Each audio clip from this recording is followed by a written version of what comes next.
നിങ്ങൾക്ക് എല്ലാവർക്കും കർത്താവായ യേശുക്രിസ്തുവിന്റെ നാമത്തിൽ വന്ദനം പറയുന്നു. നമുക്കിന്ന് ഇന്ന് യോഹന്നാന്റെ സുവിശേഷത്തിൽ നിന്നുള്ള ജീവനെ കുറിച്ചുള്ള പഠനത്തിന്റെ ഒരു പര്യവസാനം എന്ന് പറയാൻ പറ്റില്ലെങ്കിലും നമ്മളത് അവസാനിപ്പിക്കുകയാണ്. കാരണം we are coming to 16th chapter today. ഈ എല്ലാ വാക്യങ്ങളെ കുറിച്ച് ഇനി നിങ്ങൾക്ക് കൂടുതൽ വായിക്കാവുന്നതാണ്. ഞാൻ ഒരുപക്ഷെ നിങ്ങൾ വായിച്ചിട്ടുണ്ടാവും എന്ന് ഞാൻ വിചാരിക്കുന്നു. So next 1 week you can spend reading John's gospel again. കാരണം ഈ അധ്യായങ്ങളിലൂടെ നമ്മൾ തന്നെ കടന്നു പോകണം. ഞാൻ പറഞ്ഞു കേട്ടതുകൊണ്ട് നിങ്ങൾക്ക് വലിയ പ്രയോജനം ഉണ്ടാവില്ല. കാരണം വി വിൽ ഫോർഗെറ്റ് എവരിത്തിങ്. നമ്മൾ തന്നെ അത് വായിക്കണം. വായിക്കുമ്പോൾ the word will speak to every born again person.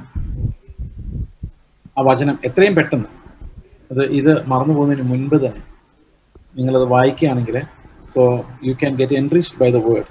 അതൊരിക്കലും മറക്കരുത് എന്ന് ഞാൻ ഓർപ്പിക്കുന്നു. നിങ്ങൾ വീട്ടിൽ വായിക്കുമ്പോൾ you read John's gospel continuously for some time. Okay, ഇത് ഹൃദയത്തിലേക്ക് സിങ്ക് ആവുന്നത് വരെ, നമ്മുടെ ജീവിതത്തിൽ ആ ഒരു കാഴ്ചപ്പാട് മാറുന്നവരെ. അത് എളുപ്പമല്ല. നമ്മൾ ആ ഒരു ഷിഫ്റ്റ് എന്ന് പറയുന്നത് sometimes very painful, sometimes very unnerving, breaking experience ആയിരിക്കാം. But still it's very rewarding also. It's very joyful thing to be with the Lord and to be able to listen to him. 14ാമത്തെ അധ്യായത്തിലേക്ക് വരുമ്പോൾ നമ്മൾ യേശുക്രിസ്തുവിന്റെ പ്രോമിസസിന്റെ അടുത്ത ഒരു തലം, ലൈഫിന്റെ enriched life. How is that possible? By the Holy Spirit. What does the Holy Spirit do? എന്നുള്ള വിശദീകരിക്കുന്നതിനെ കുറിച്ചാണ് ഈ ഭാഗങ്ങൾ നമ്മോട് സംസാരിക്കുന്നത്. ഓക്കെ,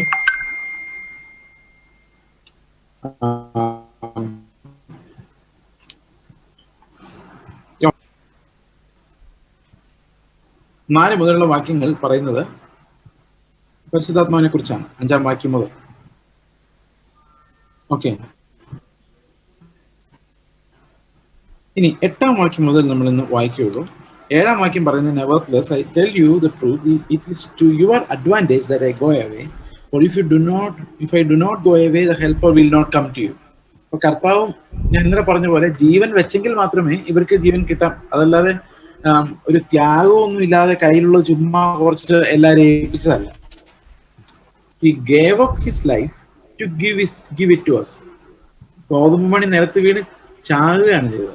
അങ്ങനെ ചത്താണ് നമുക്കത് തേജസ്സുള്ള ഒരു ജീവനായിട്ട് രൂപാന്തരപ്പെട്ടത്. അതുപോലെ he laid down his life to give it to us. നമുക്ക് തരാൻ വേണ്ടി അവനത് നിലത്ത് വെച്ചു, അബാൻഡൻ ചെയ്തു. അപ്പൊ അതിനകത്തൊരു വലിയ പെയിന്റെ കാര്യമാണ്. അതുകൊണ്ട് കർത്താവ് പറയുന്നത്, ഞാൻ പോയേ പറ്റുള്ളൂ, നിങ്ങൾ സങ്കടപ്പെട്ടിട്ട് കാര്യമില്ല. I need to go and I need to go that way.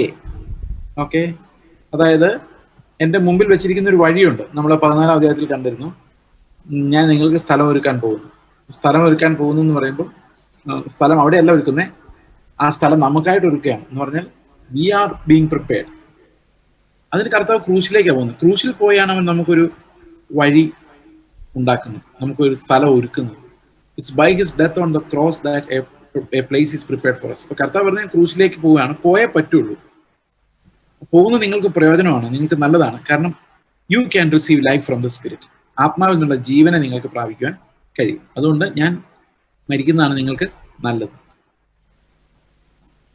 And when he comes, helper വരുമ്പോൾ, ദൈവത്തിന്റെ ആത്മാവ് വരുമ്പോൾ, അവിടെ 3 കാര്യങ്ങളാണ് പറയുന്നത്. അവൻ ലോകത്തിന് 3 കാര്യങ്ങളെ കുറിച്ച് ബോധം വരുത്തും. 1 is sin, the other is righteousness, and the third one is judgment. 3 കാര്യങ്ങൾ. അപ്പൊ ദൈവത്തിന്റെ ഇതോടെ നമ്മൾ സിമ്പിളായിട്ട് ഞാനും വായിച്ചു പോയിക്കൊണ്ടിരുന്ന ഒരു വാക്യമാണ്. പാവബോധം ഉണ്ടാവണം, ശരിയാണ്, നമ്മൾ നീതിമാന്മാരായിട്ട് ജീവിക്കണം, ഓക്കെ, ഒരു കാലത്ത് ന്യായവിധി ഉണ്ടാവും, ഇങ്ങനെയൊക്കെ വിചാരിച്ചാൽ പോയിക്കൊണ്ടിരുന്നു. പക്ഷെ നമ്മൾ ബൈബിൾ വായിക്കുമ്പോൾ ഒരു പ്രത്യേകത, ഈ ബൈബിളിന്റെ ചുറ്റുമുള്ള വാക്യങ്ങൾ വളരെ പ്രധാനമാണ്. ബൈബിളിന്റെ ആ വാക്യം, നമ്മൾ വായിച്ച വാക്യത്തിന്റെ മുൻവശവും പുറകുവശവും, അതാണ് അതിന്റെ ലിറ്ററൽ കോണ്ടെക്സ്റ്റ്. ലിറ്ററൽ കോണ്ടെക്സ്റ്റ് ഭയങ്കര ഇമ്പോർട്ടൻ്റ്. ടെക്സ്റ്റുവൽ കോണ്ടെക്സ്റ്റ്, പശ്ചാത്തലം. എന്താണ് കർത്താവ് പറയാൻ ഉദ്ദേശിക്കുന്നത്? പാപബോധം എന്ന വിഷയം തന്നെ നമുക്ക് എടുക്കാം. ഈ പാപബോധം ദൈവത്തിന്റെ ആത്മാവ് വരുത്തുന്നു. എന്ത് പാപത്തെക്കുറിച്ചാണ് ദൈവത്തിന്റെ ആത്മാവ് ബോധം വരുത്തുന്നത്? നമുക്ക് പാപബോധം 2 തരത്തിലുണ്ട്. 2 അല്ല, ശരിക്കും 3 തരത്തിലുണ്ട്. Okay,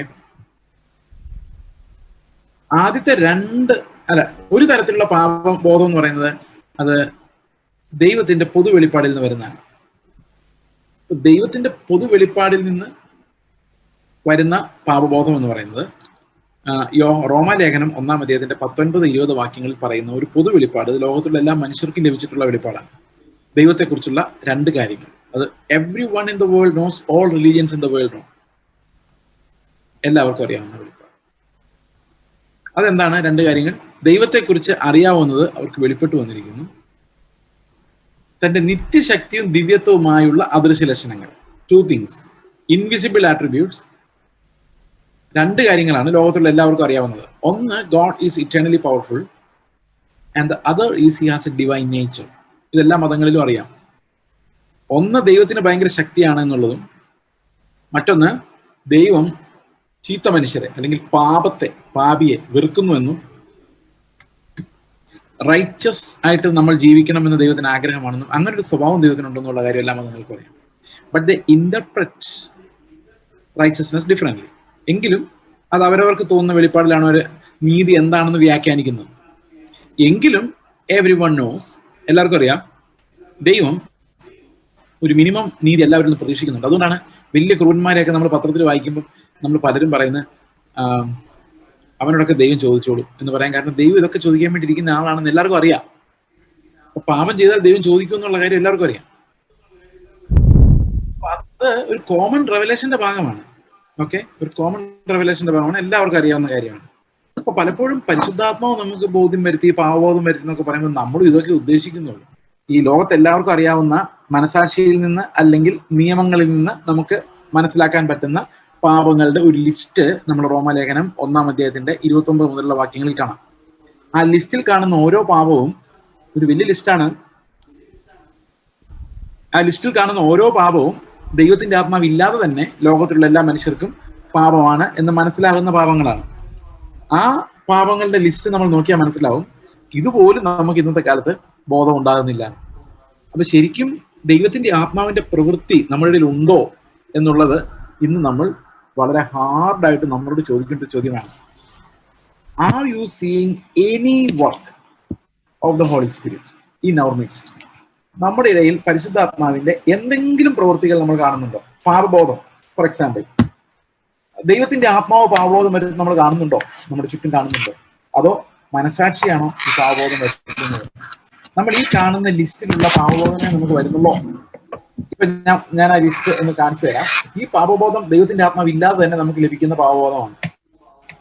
so if you are convicted of these sins it doesn't mean that you have the spirit of God. ആത്മാവ് ഉണ്ടെന്നുള്ളതിന് ഒരു കാരണവശാലും തെളിവല്ല.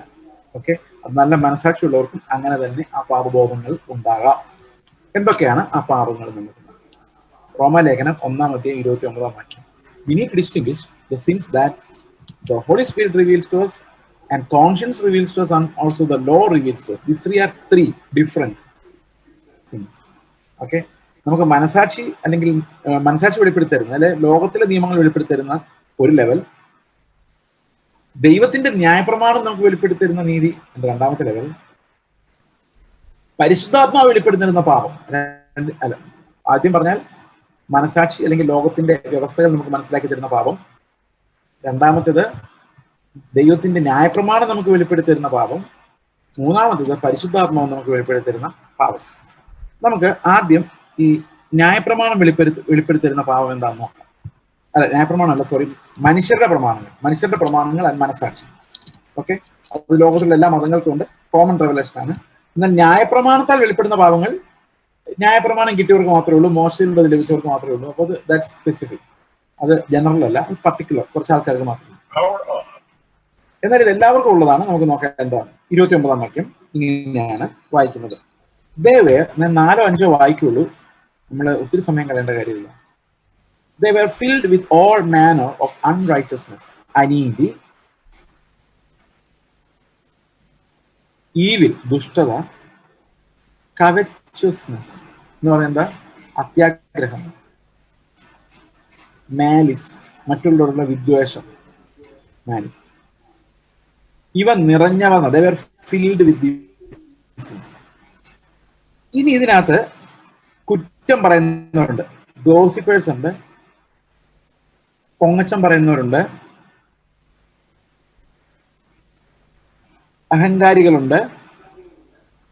എന്നിട്ട് അവസാനം പറയാണ്, ഈ വക പ്രവർത്തിക്കുന്നവർ മരണയോഗ്യർ എന്നുള്ള ദൈവന്യായം അവരറിഞ്ഞിട്ടും.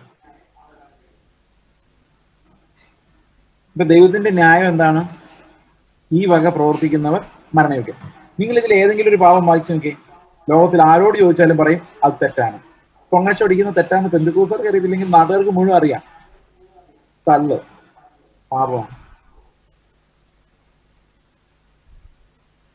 സ്വയം പുകഴുന്നത് വൃത്തികേടാന്ന് ലോകത്തിലെ സകല മനുഷ്യർക്ക് അറിയാം.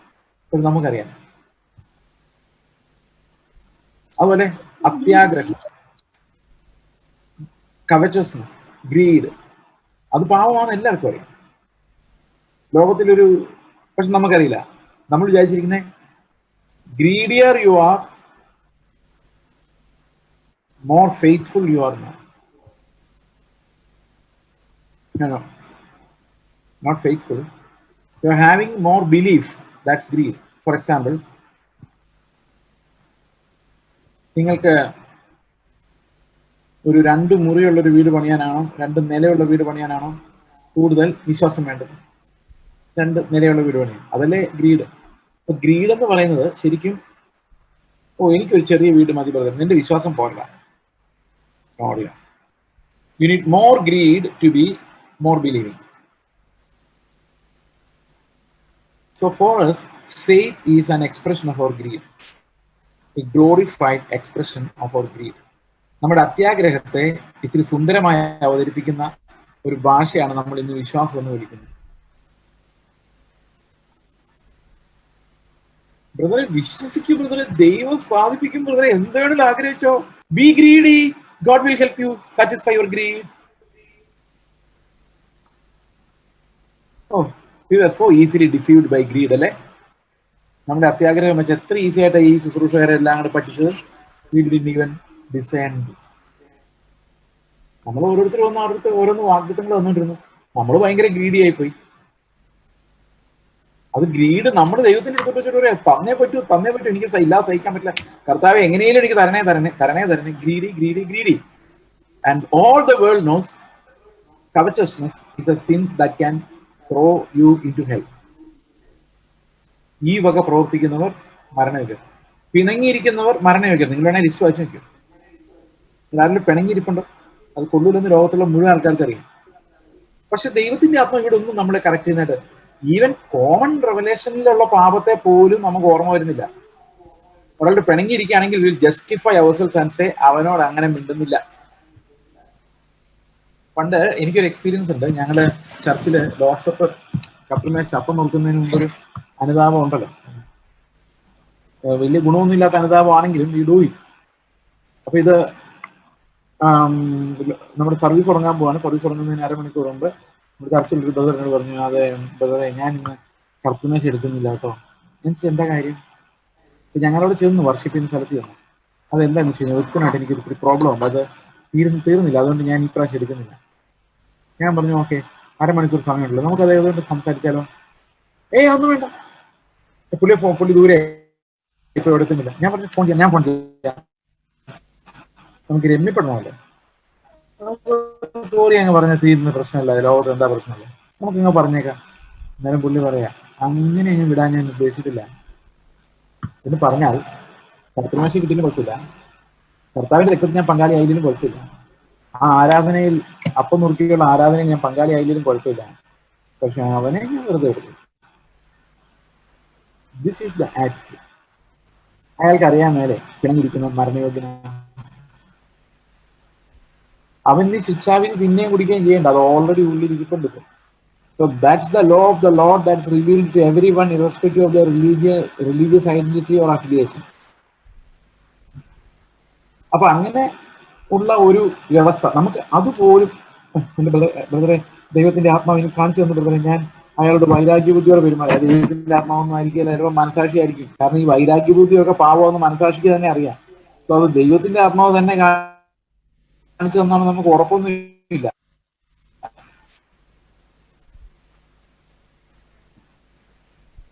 ഞാനൊരു ചെറിയ കഥ പറയാം. നിങ്ങളെ ഞാൻ വല്ലാതെ അപ്സെറ്റ് ചെയ്തിട്ട് പോയി. ആത്മാവിലാന്ന് വിചാരിച്ചുകൊണ്ട് നമ്മൾ ചെയ്യുന്ന പലതും ആത്മാവിലല്ല. അത് നമ്മുടെ മനസാക്ഷി ചൂട് പിടിച്ചിട്ടാണ്. ഇത് എങ്ങനെ തിരിച്ചറിയാം എന്നുള്ളത് ഒരു വലിയ പാഠമാണ്. അത് വേദപുസ്തകം നമ്മളെ പഠിപ്പിക്കുന്ന ഒരു പാഠമാണ്. പക്ഷെ 1ാം ക്ലാസ് അല്ല. അത് എബ്രായ ലേഖനത്തിൽ വരുമ്പോഴേക്കും ആ ഒരു ബുദ്ധിമുട്ട്, ആത്മാവിന്റെ ശബ്ദങ്ങൾ ദേഹിയുടെ ശബ്ദങ്ങളിൽ നിന്ന് വേർതിരിച്ചറിയാനുള്ള ബുദ്ധിമുട്ട് എബ്രായ ലേഖനം 6 മുതലാണ് ശരിക്കും വരുന്നത്. അതിന് ശേഷമാണ് അപ്പോസ്തലിക ഉപദേശങ്ങൾ, അതിന് ശേഷമാണ് ആത്മാവിനെ വേർതിരിച്ചറിയുന്ന വഴി എന്താണെന്ന് നമുക്ക് മനസ്സിലാകുന്നത്. So it's the systematic presentation of the apostolic doctrine. ഓരോ ലേഖനങ്ങൾ വായിച്ചു വരുന്തോറും നമ്മുടെ കർത്താവിന് മുമ്പുള്ള ലൈഫിന്റെ ഇന്റൻസിറ്റി വർദ്ധിച്ച് വരിക ചെയ്യുന്നത്. ഓക്കെ, ഇനി അതാണ് ആദ്യത്തെ തലം. ഇപ്പൊ ഞാൻ അത്യാഗ്രഹം പാപമാണ്, ലോകത്തിന് തന്നെ അറിയാം. That those principles are there already in the world. പിണങ്ങിയിരിക്കുന്ന തെറ്റാണ്, ലോകത്തിൽ എല്ലാവർക്കും അറിയാം, സകല മനുഷ്യർക്കും അറിയാം. നിങ്ങളുടെ പിണങ്ങിയിരുന്ന ചിലപ്പോൾ നാട്ടുകാരായിരിക്കും പറയും, നിങ്ങൾക്കൊന്നും മിണ്ടിയാൽ എന്താ കുഴപ്പം? Because they know it's part of humanity. ആ ഹ്യൂമാനിറ്റി 666 തന്നെ ഭാഗമാണ്. അല്ല, 666 പോട്ടെ, ആ മനുഷ്യത്വം, ഹ്യൂമനിസം, അതിന്റെ തന്നെ ഭാഗമാണ് ഈ ക്ഷമിക്കുക എന്ന് പറയുന്നത്. Okay, you don't need the Holy Spirit to make you realize that you are not forgiving. Okay, അതൊന്നും ഇല്ലാതെ തന്നെ നിങ്ങൾക്ക് അത് ലഭിക്കാം. ഓക്കെ, ഞാനൊരു എക്സാമ്പിൾ പറയാം. ഞാൻ കോളേജിൽ പഠിക്കുന്ന കാലത്ത് when I was just born again and I was in a hostel. അപ്പോൾ ഹോസ്റ്റലിൽ ഞങ്ങളൊരു 4 ആളുകളാണ് ശരിക്കും believers ആയിട്ടുണ്ടായിരുന്നത്. I had an elder brother there. Elder brother means not my own elder brother, brother in Christ. വളരെ വിശുദ്ധനായ ഒരു മനുഷ്യനായിരുന്നു. ഞങ്ങൾ 4 പേര് ആയിരുന്നു ഒരു ഗ്രൂപ്പായിട്ടുണ്ടായിരുന്നു, ഒരു പ്രെയർ ഗ്രൂപ്പ്. പിന്നെ ഞങ്ങളത് ഇത്തിരി എക്സ്പാൻഡ് ചെയ്തു, ആളുകളെല്ലാം വിശ്വാസം സ്വീകരിച്ചു. നല്ലൊരു ലൈഫായിരുന്നു ആദ്യത്തെ ഒരു വർഷം. God did so many things in our life. ഒരു ഹോസ്റ്റലിൽ, ഞങ്ങൾ താമസിക്കുന്ന ഹോസ്റ്റലിൽ 50ഓളം പേര് സുവിശേഷം കേട്ടു, ശ്രദ്ധിച്ചു, അവരെ തത്വത്തിൽ അക്സെപ്റ്റ് ചെയ്തു. എത്ര രക്ഷിക്കപ്പെട്ട ദൈവത്തിന് മാത്രം അറിയുള്ളൂ. അങ്ങനെ വളരെ കാര്യമായിട്ട് പ്രോഗ്രസ് ചെയ്യുന്നുണ്ട്. അപ്പൊ 4 പേരാണ് ഞങ്ങളുടെ കോർ ഗ്രൂപ്പ്. ഈ കോർ ഗ്രൂപ്പിൽ ഏറ്റവും സീനിയർ ആയിട്ടുള്ള ഒരു സഹോദരൻ ഉണ്ടായിരുന്നു. ഒരു ദിവസം രാത്രി 8 മണിയായപ്പോൾ ഈ പുള്ളിയെ കാണാനില്ല. ഞങ്ങൾ ആ ഹോസ്റ്റൽ മുഴുവൻ അരിച്ചു പറക്കി തിരിഞ്ഞു നോക്കി ഇയാളെ കാണാനില്ല.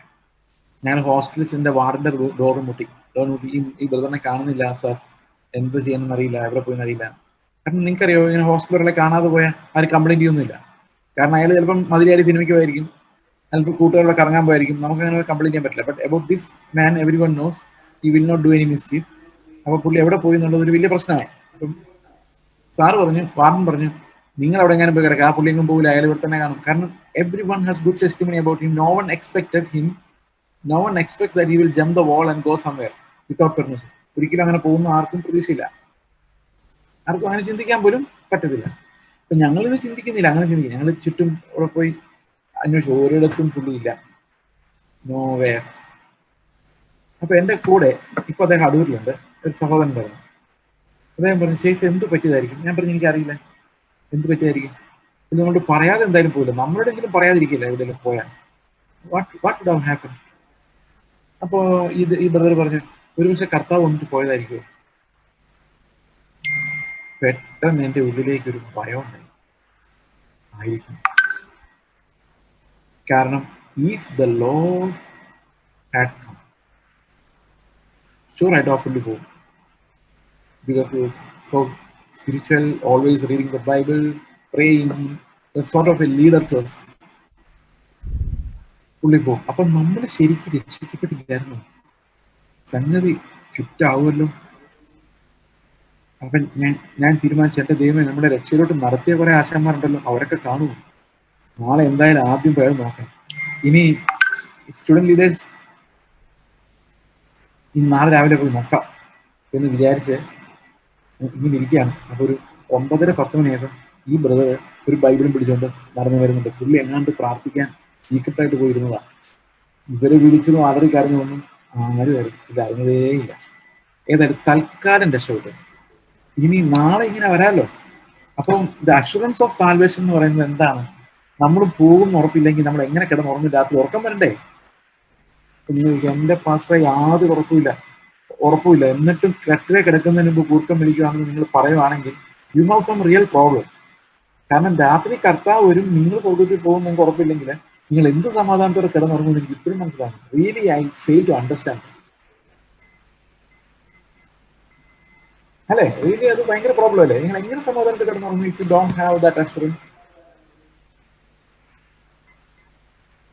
ഓക്കെ, അതുപോലെ പാസ്റ്റ് പറയണം ആമേൻ കർത്താവേ എന്ന് പറയുമ്പോഴേക്കും, അന്ന് കർത്താവ് യേശുവേ എന്ന് പറയുമ്പോൾ വേഗം വരണേന്ന് പറയുന്ന സഹോദരന്മാര് ആരെ കൊണ്ടുപോകാൻ? നിങ്ങൾ പോകുന്ന ഉറപ്പില്ലെങ്കിൽ പിന്നെ ആരെ കൊണ്ടുപോകാൻ വരുന്ന കാര്യം നിങ്ങൾ പറഞ്ഞത്? ഇത് കുട്ടിക്കളിയാ. ഇന്ന് സ്വർഗത്തിൽ പോകുന്ന ഉറപ്പുള്ളവർ വളരെ കുറവാണ്. പണ്ടൊക്കെ പ്രത്യാശയായി നേരിടുന്നു, കാന്തൻ വരാൻ കാലമായി, ഏത് സമയത്ത് ഞാൻ അങ്ങോട്ട് പോകും, എന്റെ നാട് ഇതല്ല, വാക്തത്വദേശം നോക്കി ഓടുന്നു എന്നൊക്കെയായിരുന്നു നമ്മുടെ പൂർവികർ പറഞ്ഞുകൊണ്ടിരുന്നത്. ഇപ്പം നമുക്ക് സ്വർഗത്തിൽ പോകുന്ന ഉറപ്പില്ലാത്തവര് ഇവിടെയും ഇഷ്ടം പോലെ ഇരിക്കുന്നുണ്ടെന്ന് എനിക്കറിയാം. അപ്പോ what is this assurance and hope? അപ്പൊ പാപത്തിന്റെ ഒന്നാമത്തെ തലമാണ് നമ്മൾ അവിടെ കണ്ടത്. ഏതാ? അപ്പൊ ഏത് പാപമാണ് ദൈവത്തിന്റെ ആത്മബോധ്യം വരുന്നത്? ഈ രണ്ടാമതൊരു തലം കൂടെ പറയണ്ടേ? അപ്പൊ പിറ്റേ ദിവസം രാവിലെ ഞങ്ങൾ പോയി ഇവരെ അന്വേഷിച്ചു, സ്റ്റുഡന്റ് ലീഡേഴ്സിനെ അന്വേഷിച്ചു. അപ്പൊ അവരുടെ ഞങ്ങൾ ചോദിച്ചു, എന്താണ് ശരിക്കും രക്ഷിക്കപ്പെട്ടെന്നുള്ളതിന്റെ തെളിവ്? ഞങ്ങൾ ശരിക്കും രക്ഷിക്കപ്പെട്ടതാണോ എന്ന് എങ്ങനെ അറിയാം? നിങ്ങൾക്ക് തെളിവും കൂടെ ഞാനും തരാൻ പോകുന്നു കേട്ടോ.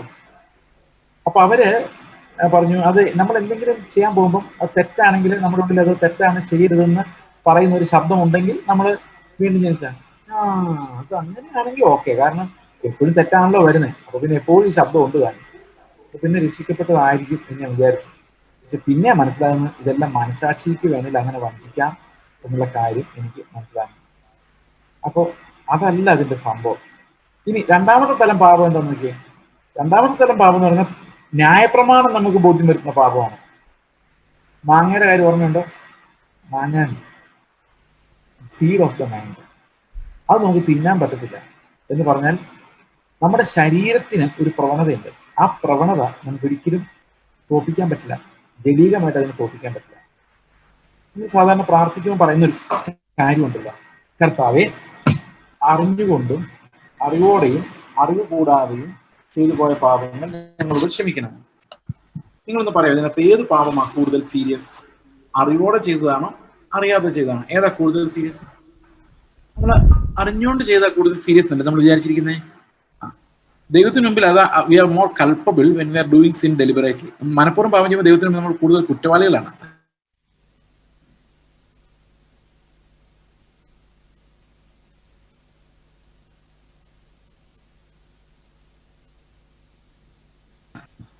ഉദാഹരണത്തിന് എനിക്ക് എന്തെങ്കിലും സാധനം കാണുമ്പോൾ എടുക്കണം, മോഷ്ടിക്കണം തോന്നുന്നു വെച്ചാൽ,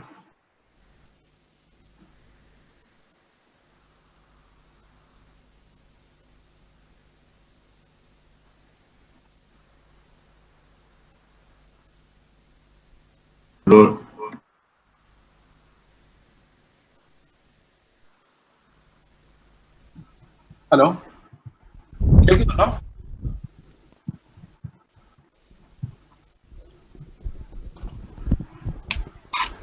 നമുക്ക് അറിയാൻ വയ്യ പറ്റുന്ന പാപമാണെങ്കിൽ, അറിവോടെ വരുന്ന പാപമാണെങ്കിൽ നമുക്ക് വേണമെങ്കിൽ വേണ്ട, വേണമെങ്കിൽ വേണ്ടെന്നല്ല, we can decide not to do it. നമുക്ക് വേണ്ടെന്ന് വേണേൽ തീരുമാനിക്കാം. ഫോർ എക്സാമ്പിൾ, എനിക്ക് 2 വർത്തമാനം എടുത്തുകൊണ്ട് പറയണം തോന്നുന്നു, വേണ്ടെന്ന്. ഡെലിബറേറ്റ്ലി ചെയ്യുന്ന പാപങ്ങൾക്ക് നമുക്ക് വേണമെങ്കിൽ ചെയ്യാതിരിക്കാം. പക്ഷെ അറിവോടെ അല്ലാതെ വരുന്ന പാപങ്ങളോ നമുക്ക് ഒരിക്കലും നിയന്ത്രിക്കാൻ പറ്റില്ല. ബിക്കോസ് നമ്മൾ ചെയ്യുന്നത് നമ്മൾ അറിയുന്നില്ല. എന്ന് പറഞ്ഞാൽ നമ്മുടെ ഉള്ളില് പാപം വസിച്ചിട്ട് നമ്മൾ പോലും അറിയാതെ അത് നടത്തപ്പെടുന്നു എന്ന് പറഞ്ഞാൽ അതിനർത്ഥം എന്താണെന്നറിയോ? ഞാൻ പാപത്തിന്റെ അടിമയാണെന്നാണ് അതിന്റെ അർത്ഥം. I have no control over what I'm doing. മനസ്സിലാവുന്നുണ്ടോ ഞാൻ പറയുന്നത്? ഇത് ഞാൻ പറഞ്ഞതല്ല, ഇത് പൗലോസ് പറഞ്ഞ 7-ാം അധ്യായം, റോമർ 7. റോമർ 7-ഉം ജോൺ 15-ഉം ഒരുപോലെയാണ്. കർത്താവിനെ കൂടാതെ നമുക്ക് ഒന്നും ചെയ്യാൻ കഴിയില്ല. ഓക്കെ, അതിന്റെ കാരണം എന്താണെന്ന് വെച്ച് കഴിഞ്ഞാൽ നമ്മുടെ ശരീരത്തിന് ഒരു പാപപ്രകൃതമുണ്ട്. ഓക്കെ, ഈ പാപപ്രകൃതം ഉള്ളതുകൊണ്ട് നമുക്ക് കർത്താവിന്റെ കൽപ്പന പൂർത്തീകരിക്കാൻ പറ്റില്ല. അവൻ എന്നിലും ഞാൻ അവനിലും വസിക്കണം. അതല്ലാതെ നമുക്ക് സ്വയമേ ഒന്നും അനുസരിച്ച് പൂർത്തിയാക്കാൻ പറ്റില്ല. അത് തന്നെയാണ് 7-ാം അധ്യായം പറയുന്നത്, ന്യായപ്രമാണം കൊണ്ട് നമുക്ക് പ്രയോജനം ഉണ്ടാകുന്നില്ല. കാരണം പ്രമാണം ഒത്തിരി കാര്യങ്ങൾ പറയുന്നുണ്ട്, പക്ഷെ പ്രമാണം നല്ലതുമാണ്. പക്ഷെ ഐ ആം എ സ്ലേവ്, നമുക്ക് നോക്കാം. അറിയാൻ വയ്യാത്ത പാപങ്ങളുടെ അപകടം എന്താണ്? അറിയാതെ ചെയ്യുന്ന പാപങ്ങളുടെ അപകടം. 14 വാക്യം, 14.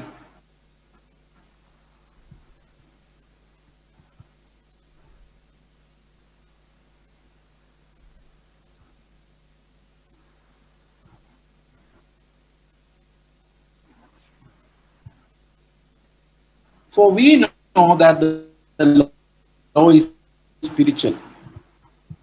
അതായത് ഞാനോ ജഡ, എന്റെ മയൻ പാപത്തിന് ദാസനായി വിൽക്കപ്പെട്ടവൻ തന്നെ. എന്റെ പ്രോബ്ലം എന്താണ്? ന്യായപ്രമാണം നല്ലതാണ്, പക്ഷെ എന്റെ പ്രോബ്ലം ഞാൻ പാപത്തിന് ദാസനായി വിൽക്കപ്പെട്ടവനാണ്. അതുകൊണ്ട് എന്താ കുഴപ്പം?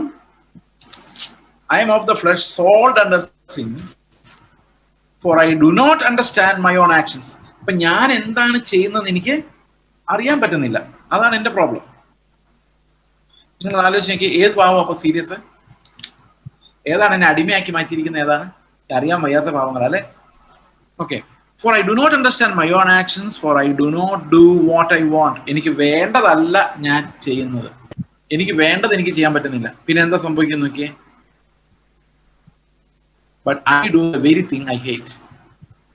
അപ്പൊ എനിക്ക് അതുകൊണ്ട് ക്ഷമിക്കണമെന്നുണ്ട്, പക്ഷെ എന്റെ ഉള്ളില് ആ ക്ഷമയില്ലായ്മ കിടപ്പുണ്ട്. അത് എനിക്ക് കാണാൻ പോലും പറ്റാതെ എന്റെ ഉള്ളിൽ അത് കിടപ്പുണ്ട്. Okay.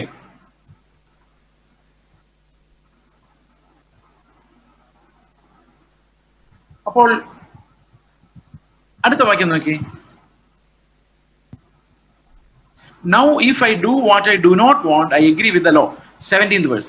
So now it is no longer I who do it, but sin that dwells in me. പറയാൻ വയ്യാത്ത പാപം ചെയ്യുന്ന ഞാനല്ല, ഞാൻ അറിഞ്ഞോണ്ടല്ല. I'm not responsible. Then who is doing it? Sin is doing it. അപ്പൊ ഞാൻ is not responsible. ഞാൻ എന്തല്ല? ഞാൻ is not responsible. I am ഞാൻ ചെയ്തിട്ടില്ല, ഞാൻ അറിഞ്ഞിട്ടില്ല. പക്ഷെ നടന്നല്ലോ. അത് ആര് ചെയ്തു? സിൻ ഇൻഡ്വെല്ലിംഗ് ഇൻ മീ, എന്നിൽ വസിക്കുന്ന പാപം. ആ പാപം ചെയ്തുകൊണ്ടിരിക്കുക. പൗലോസ് പറയാണ്, എനിക്ക് ഇതൊന്നും വേണ്ടാന്നുണ്ട്. ഓക്കെ. പക്ഷെ എന്റെ പ്രോബ്ലം എന്ന് വെച്ച് കഴിഞ്ഞാൽ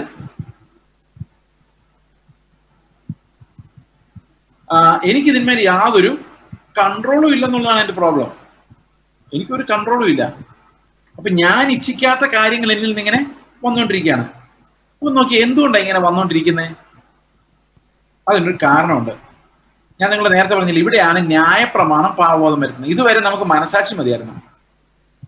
ഇപ്പൊ അടുത്ത തലം പാപത്തെക്കുറിച്ച് നമുക്ക് ബോധ്യം വരുത്തുന്നത് ന്യായപ്രമാണമാണ്. അതെങ്ങനെ ബോധ്യം വരുത്തുന്നു നോക്കിയേ.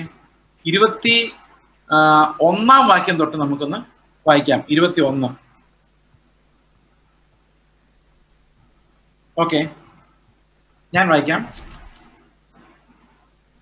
21. So I find it to be a law that when I want to do right, evil lies close at hand. അതാണ് എന്റെ പ്രശ്നം. എനിക്ക് നന്മ ചെയ്യണമെന്ന് ആഗ്രഹമുണ്ട്, പക്ഷെ എന്റെ ഉള്ളിൽ തിന്മ വസിക്കുന്നു. Okay. For I delight in the law of God in my inner being, but I see in my members another law waging war against the law of my mind and making me captive to the law of sin that dwells in my members. എന്ന് പറഞ്ഞാൽ എന്റെ അവയവങ്ങളിൽ, എന്റെ തീരുമാനങ്ങൾക്കും എന്റെ ബുദ്ധിക്കും എതിരായ ഒരു പ്രമാണം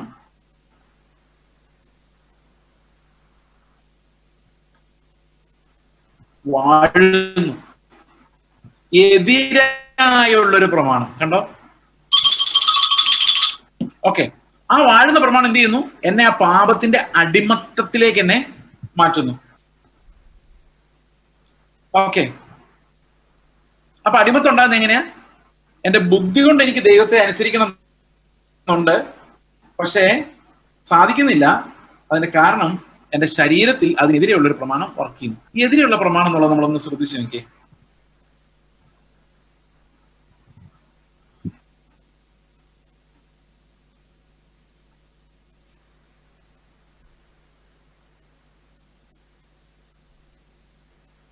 നിങ്ങൾ ഈ ന്യൂട്ടന്റെ ചലന നിയമങ്ങൾ പഠിച്ചിട്ടില്ലേ?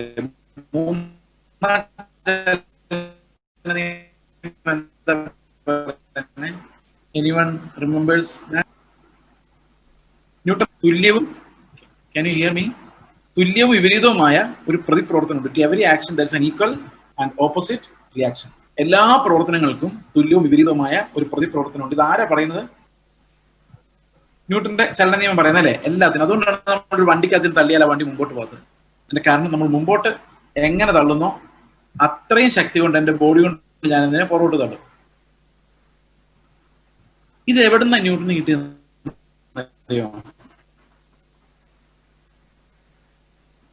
ഈ ലോ ഒരുപക്ഷെ ബൈബിളിൽ നിന്നായിരിക്കാം.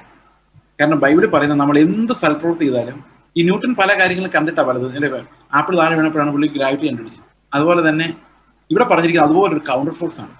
ഈ കൗണ്ടർ ഫോഴ്സ് എന്ന് പറയുന്നത് നമ്മൾ എടുത്തൊരു 10 രൂപ കൊടുത്തിട്ടുണ്ടെങ്കിൽ അതിന്റെ കണക്ക് നമ്മുടെ ജീവിതം പറയും. എന്തുകൊണ്ടാണെന്നറിയോ? There is a counter force. നിങ്ങളുടെ അമ്മമാര് പറയത്തില്ലേ, എന്ത് കഷ്ടപ്പെട്ട നിന്നെയൊക്കെ വളർത്തിയത്, എന്തിനാണെന്നറിയോ? ബഹുമാനിക്ക് തിരിച്ചെന്ന ആ counter force demands that we should respect them back.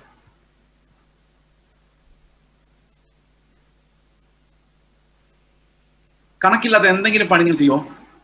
നിങ്ങൾ സഭയ്ക്ക് പൈസ കൊടുത്തു, സഭയിലെ ആൾക്കാർ നിങ്ങൾ റെസ്പെക്ട് ചെയ്യണം, അതിന് പകരം അതാണ്. അത് ഒരു മ്യൂച്വൽ ഗിവ് ആൻഡ് ടേക്ക് ആണ്. ഞാനൊരു ഇത്തിരി വിശാലമായ ഒരു എക്സാമ്പിൾ പറയാം. ഇപ്പൊ നിങ്ങൾ ദുബായിൽ നിന്ന് വന്ന് കുറച്ച് പൈസ നിങ്ങളുടെ ചർച്ചിൽ കൊണ്ടുപോയി കൊടുക്കാന്ന് വിചാരിച്ചോ? നാട്ടിൻപുറത്തെ ചർച്ചിൽ ഭയങ്കര സന്തോഷമാണ് അല്ലേ? സന്തോഷമാവത്തില്ലേ? അപ്പോൾ ഒരു ചർച്ച് പണി നടക്കുവാന്ന് വിചാരിച്ചോ? അപ്പൊ നിങ്ങൾ കൊണ്ടുവന്ന ഒരു 10 ലക്ഷം രൂപ, വേണ്ട കേട്ടോ, ഞാൻ ചുമ്മാ എക്സാമ്പിൾ, 10 ലക്ഷം രൂപ കൊണ്ടുപോയി കൊടുക്കുവാന്ന് വിചാരിച്ചോ? അപ്പൊ എന്ത് പറയാനാ, അവിടുത്തെ പാസ്റ്റർ ഭയങ്കര സ്പിരിച്വലാണ്. ഇപ്പൊ പുള്ളി 10 ലക്ഷം രൂപ അപ്പുറത്ത് നേരം ഒരുപോലെ കാണുന്ന വിചാരിച്ചു. ഓ, നമുക്ക് തോന്നുന്നു വേണ്ടായിരുന്നു, വേറെ വല്ലവർക്കും കൊടുത്താൽ മതിയായിരുന്നു, നമ്മുടെ ഉള്ളിൽ തോന്നും. കാരണം ഒരു നന്ദി പോലും ഇല്ല. കാരണം പുള്ളി ആത്മീയനായതുകൊണ്ട് നന്ദി പറയാതെ. കാരണം 1 രൂപയും 10 ലക്ഷം പുള്ളിക്ക് ഒരുപോലെ ഉള്ളൂ. ഇപ്പൊ നമ്മൾ ആളോട് ചോദിക്കുക, അയാൾ എന്താ അങ്ങനെ, ഒരു നന്ദി പോലും പറഞ്ഞില്ലോ. അപ്പോൾ അയാൾ അങ്ങനെയാണ്, അയാൾക്ക് പൈസ കിട്ടുന്ന വലിയ കാര്യമൊന്നും അയാളത് മൈൻഡ് ചെയ്യാനും പോകുന്നില്ല. ഓ അങ്ങനെയല്ലേ, ഓ നല്ല മനുഷ്യനല്ലേ, നല്ല ദേവദാസനല്ലേ, അങ്ങനെ അതുകൊണ്ടല്ലേ എങ്ങനെയാ ഇക്കാലത്ത് ഇങ്ങനെയൊക്കെ ആൾക്കാരുണ്ടോ എന്നൊക്കെ പൊക്കി പറയുമെങ്കിലും 1-2 മാസത്തിനുള്ളിൽ ആ പാസ്റ്ററിന്റെ കുറ്റങ്ങൾ ഒരു 10-15 ഉണ്ടെങ്കിൽ ഈ പുള്ളി കണ്ടുപിടിച്ചു. കാരണം പുള്ളിയുടെ ഹർട്ടായിട്ടൊരു സോൾ അകത്ത് കിടപ്പുണ്ട്. ഒരു 2 മാസത്തിനുള്ളിൽ ആ പാസ്റ്റർ അവിടെ നിന്ന് പുകയ്ക്കാനുള്ള കാരണങ്ങൾ ഈ പുള്ളി കണ്ടുപിടിച്ചിരിക്കും. അത് പൈസ ആയിരിക്കില്ല, അവിടെ തോപ്പിക്കാൻ പറ്റില്ല, വേറെ എന്തെങ്കിലും കുറ്റം ഒപ്പിക്കും. അതാണ് കുറ്റം പറഞ്ഞു പുള്ളി അത് റെഡിയാക്കി എടുക്കും.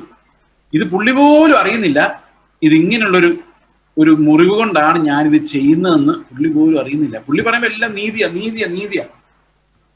ഞാൻ ഇപ്പോഴും ഓർക്കുന്നുണ്ട്, ഒരു വലിയ ചർച്ചിൽ, കേരളത്തിൽ ഒരുവിധം വലിയൊരു ചർച്ചിൽ ഞാൻ പ്രസംഗിക്കാൻ പോയിട്ട് അവിടെ സെക്രട്ടറി പാസ്റ്റർ കുറ്റം പറയാൻ കഷ്ടപ്പെടുന്ന ഞാൻ വിഷമത്തോടെ കൊടുത്തിട്ടുണ്ട്. പുള്ളിക്ക് കിട്ടുന്നില്ല, വളരെ പാടുപെട്ട് പുള്ളി കുറ്റം കണ്ടുപിടിച്ചു. ഞാൻ എന്താ പ്രശ്നം എന്ന് പറഞ്ഞ് പുള്ളി പറഞ്ഞു, അതേ ഈ പാസ്റ്ററെ, ഞങ്ങൾ ഒരു ദിവസം വീട്ടിൽ ചെന്നപ്പോൾ ആ പുള്ളിയോട് TV കണ്ടുകൊണ്ടിരിക്കുക. ഞാൻ അവിടുത്തെ വല്ല സിനിമയും കണ്ടു. എന്നുവെച്ചാൽ എന്താ കണ്ടോണ്ടിരുന്നത്? പുള്ളി വാർത്ത. ഞാൻ വാർത്ത കണ്ടോണ്ടിരുന്നത്, അതാണ് പ്രശ്നം. അന്നേരം ആ പുള്ളി എന്നോട് പറയുവാണേ, 7:30 മണിക്ക് എല്ലാവരും പ്രാർത്ഥിക്കുന്ന സമയത്ത് ഈ പുള്ളി TV കണ്ടോണ്ടിരുന്ന, നമ്മുടെ സഭയുടെ കാര്യങ്ങളൊക്കെ നടക്കും, പ്രാർത്ഥിക്കണ്ടെന്ന്. പുള്ളിയുടെ ആത്മീയനൊന്നും അല്ലെന്ന് ആലോചിക്കുക. ഞാൻ തലയിൽ കൈവച്ചു പോയി. എന്റെ കർത്താവേ, അതെവിടെയോ ഈ കൗണ്ടർ ഫോഴ്സ് ഉടക്കിയേക്കുന്ന. അതുകൊണ്ട് ഇന്നത്തെ പാസ്റ്റർമാർക്ക് നല്ല ബുദ്ധിയാണ്. അതുകൊണ്ട് അവർ എന്ത് ചെയ്യുന്നറിയോ? അവര് ഇങ്ങനെ ഒരാൾ വന്ന് 10 ലക്ഷം രൂപ തന്നാൽ അവരെ ആകാശത്തോടെ ഉയർത്തി ആ കൗണ്ടർ ഫോഴ്സിനെ സോൾവ് ചെയ്യും. അത് ചെയ്തേ പറ്റൂ, അല്ലെങ്കിൽ ഈ പൈസ തന്നയാളുടെ ജീവിതവും പാഴാവും, ഈ സഭയും തകരും.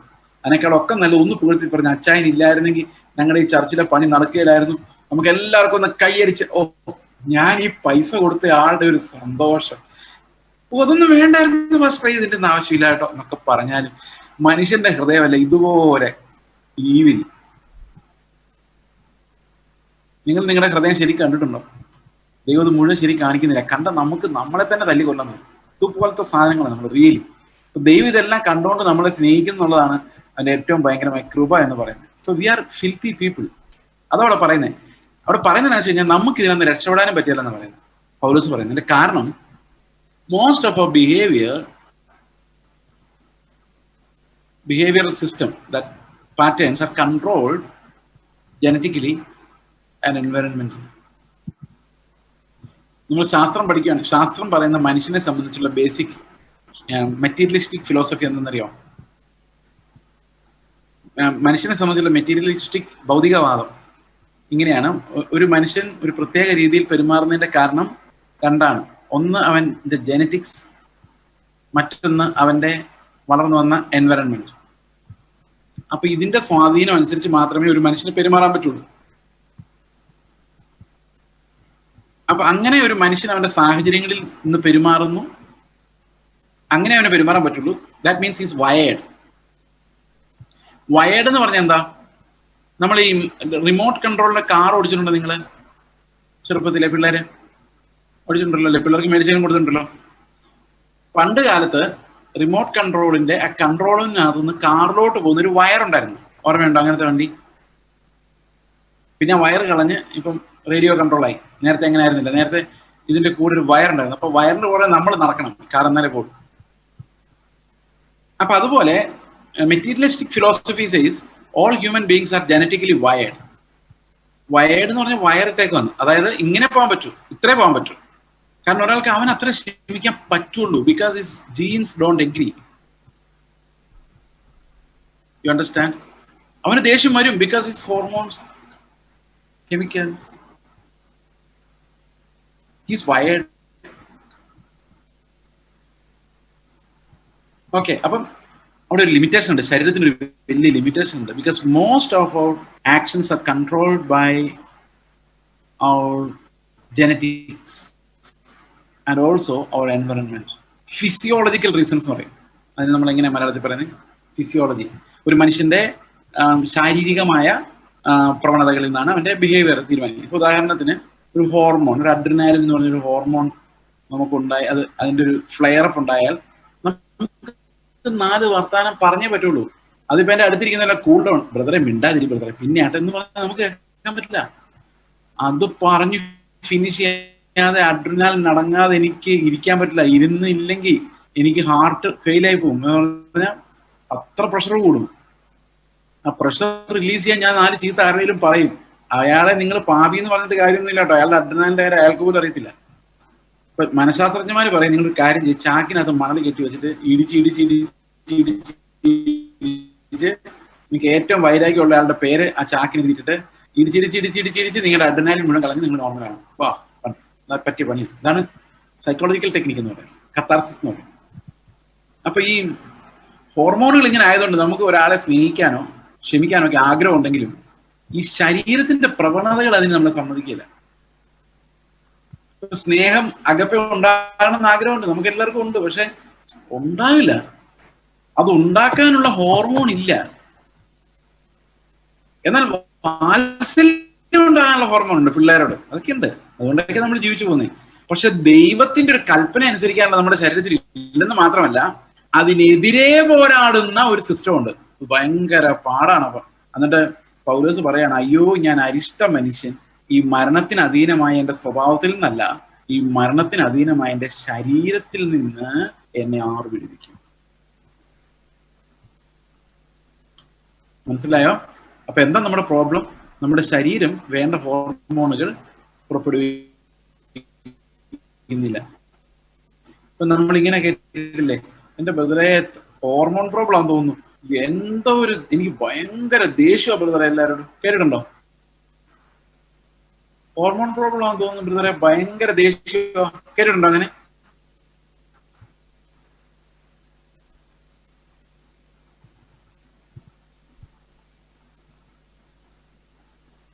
കേൾക്കുന്നുണ്ടോ?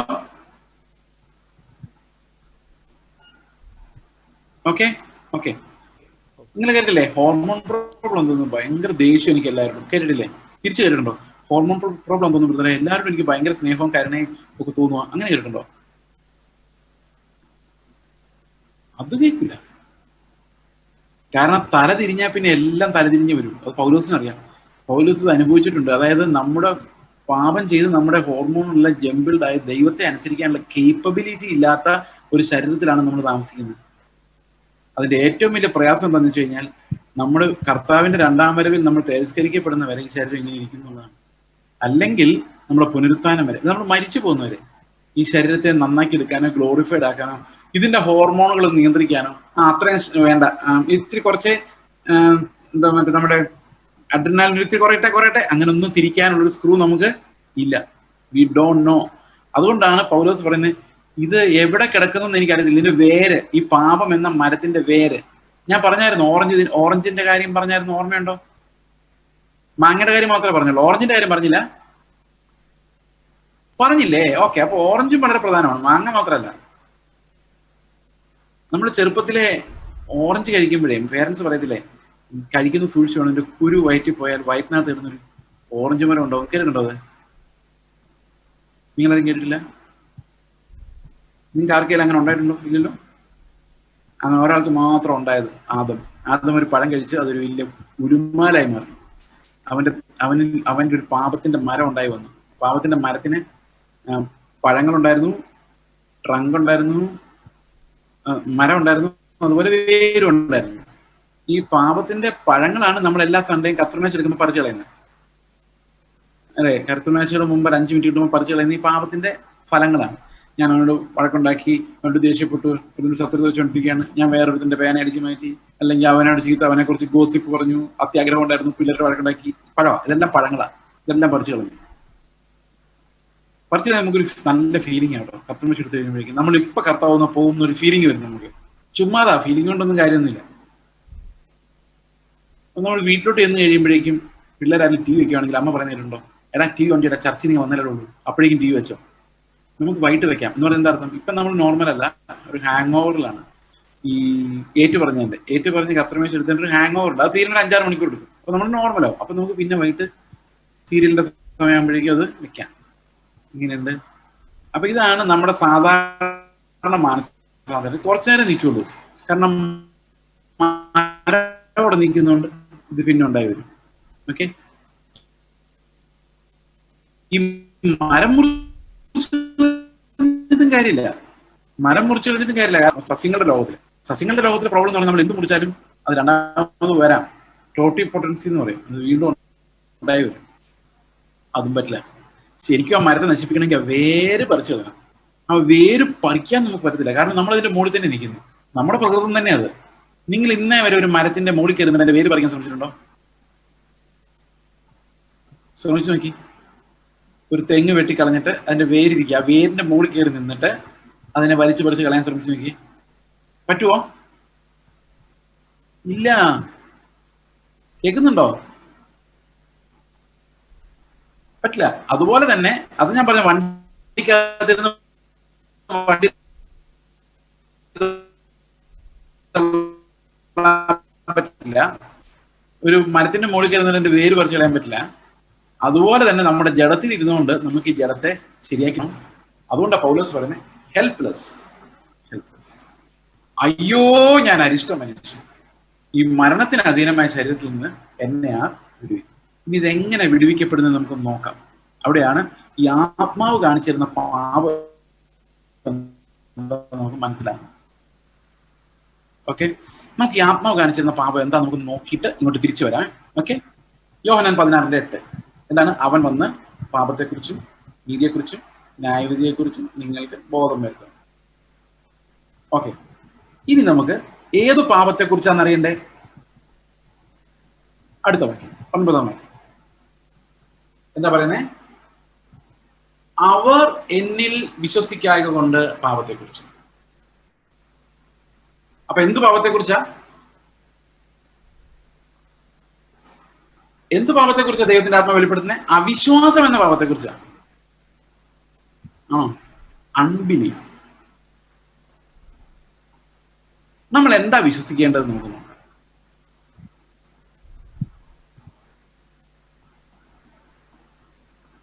Okay, unbelief. ഇനി നിങ്ങളൊന്ന് നോക്കിക്കേ, പാസ്റ്ററെ ഞങ്ങളെല്ലാം വിശ്വാസികളല്ലേ? ആണോ? റിയലി ആണോ? നിങ്ങൾക്ക് എന്താ വിശ്വാസം?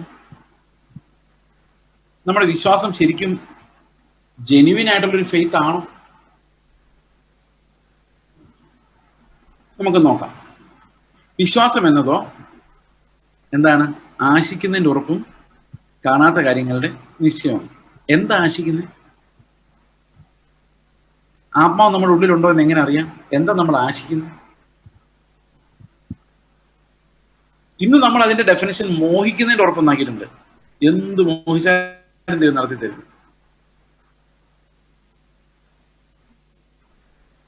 അല്ലേ? പക്ഷെ ശരിക്കും അത് ആശിക്കുന്നതിന്റെ ഉറപ്പാണ്. ആശ എന്ന് പറയുന്നത് ഹോപ്പാണ്, പ്രത്യാശയാണ്. പ്രത്യാശ എന്ന് പറഞ്ഞാൽ എന്താ നമുക്ക് നോക്കാം. 2 വാക്യങ്ങൾ വായിച്ചാൽ മനസ്സിലാവുള്ളൂ. ഇത് രണ്ടും നിങ്ങൾ കാണാതെ പഠിക്കുന്ന നല്ലതായിരിക്കും. ആദ്യത്തെങ്കിലും റോമർ 8:23. എന്താണ് പ്രത്യാശ? കേൾക്കാൻ പറ്റുന്നുണ്ടോ? ഓക്കെ. എന്താണ് പ്രത്യാശ? ആത്മാവെന്ന ആദ്യ ദാനം ലഭിച്ചവരായ നാമം. നമ്മുടെ ശരീരത്തിന്റെ വീണ്ടെടുപ്പാകുന്ന പുത്രത്വം. അപ്പൊ പ്രശ്നം എവിടെ കിടക്കുന്നത്? ശരീരത്തിലാണ്. നമ്മൾ കണ്ടല്ലേ, വേറെ എവിടെ ഇറങ്ങിയിരിക്കുന്നത്? നമ്മുടെ ശരീരം ഫിസിയോളജിക്കലാണ്. നമ്മുടെ സ്കിന്നിന്റെ ഗ്രൗണ്ട് എന്ന് പറയുന്നത് നമുക്ക് കൺട്രോൾ ഉള്ള ഒരു ഏരിയ അല്ല. അപ്പൊ നമ്മുടെ ഉള്ളിൽ ആത്മാവ് വന്നു കഴിഞ്ഞാൽ ആത്മാവിന് ഭയങ്കര തിടുക്കം. എന്താ പറയുക, ശരീരം എങ്ങനെയൊന്ന് വീണ്ടെടുക്കപ്പെടുന്നു. കാരണം ഇത് വീണു പോയതാ. ഇതിനകത്ത് നല്ല ഹോർമോണുകളില്ല, അനുസരിക്കാൻ പറ്റുന്നില്ല. അപ്പൊ നമ്മുടെ ഉള്ളിൽ ഒരു ഭയങ്കര ആഗ്രഹം ഉണ്ടാവുകയാണ്. എന്താണെന്നറിയോ? കർത്താവെ, എന്നീ ശരീരത്തിൽ ഞാൻ രക്ഷപ്പെട്ട് തേജസ് പ്രാപിക്കും. ഒന്നുകൂടെ വെച്ച് നോക്കി, ആത്മാവെന്ന ആദ്യ ദാനം ലഭിച്ചവരായ നാം നമ്മുടെ ശരീരത്തിന്റെ വീണ്ടെടുപ്പായ പുത്രത്വത്തിന് വേണ്ടി കാത്തുകൊണ്ട്. ഇപ്പൊ നമ്മുടെ പുത്രത്വം എപ്പോഴാണ് നടക്കുന്നത്? നമ്മൾ പുത്രന്മാരെന്ന് വിളിക്കപ്പെടുന്നുവെങ്കിൽ നമ്മുടെ പുത്രത്വം നടക്കുന്നത് നമ്മൾ ശരീരങ്ങൾ തേജസ്കരിക്കപ്പെട്ട് കർത്താവിന്റെ അടുത്ത് ചെല്ലുമ്പോഴാണ്. അപ്പോഴാണ് നമ്മൾ ശരിക്കും ദൈവത്തിന്റെ മക്കളാണ്. അതിനുവേണ്ടി കാത്തുകൊണ്ട്, ഈ ശരീരം പാപത്തെ ഉൽപ്പാദിപ്പിക്കുന്നതുകൊണ്ട്, പാപം വസിക്കുന്നതുകൊണ്ട് എനിക്ക് എങ്ങനെയെങ്കിലും ആത്മാവ് വന്നു കഴിഞ്ഞാൽ ഇതിനകത്ത് രക്ഷപ്പെടണം എന്ന് മാത്രമേ ഉള്ളൂ. അപ്പൊ എന്റെ പ്രാർത്ഥന മുഴുവൻ ഈ ആത്മാവിൽ നിന്നുള്ള വീണ്ടും ജനനം അനുഭവിച്ച നമുക്കെല്ലാം ശരീരത്തിന്റെ തേജസ്കരണം വരാൻ വേണ്ടിയുള്ള ഞെരക്കമുണ്ട്, ഒരു കാത്തിരിപ്പ്. ഞരങ്ങുന്ന പറഞ്ഞിരിക്കുന്നത് ഹിന്ദി പറയുന്നത്, ഹിന്ദിയല്ല, കാത്തലിക് ബൈബിളിൽ പറയുന്നത് ആന്തരികമായി വിലപിക്കുന്നു എന്നാണ്. ഗ്രോണിങ്, കരാഹന എന്ന ഹിന്ദിയിലെ വാക്ക്. വളരെ ഭയങ്കരമായ ഒരു തീവ്രമായ ഒരു ഞരക്കമാണ്. അടുത്ത വാക്യം നോക്കി, പ്രത്യാശയിലല്ലോ നാം രക്ഷിക്കപ്പെട്ടിരിക്കുന്നത്. ഇംഗ്ലീഷ് ബൈബിൾ ഈ പ്രത്യാശ എന്നുണ്ട്. എന്താ പ്രത്യാശ? അപ്പം ഈ ശരീരത്തിന്റെ തേജസ്കരണം സംഭവിക്കുന്നതാണ് പ്രത്യാശ. അതിന്റെ ഉറപ്പാണ് വിശ്വാസം. അപ്പോ ശരീരത്തിന്റെ തേജസ്കരണം എന്ന് സംഭവിക്കും?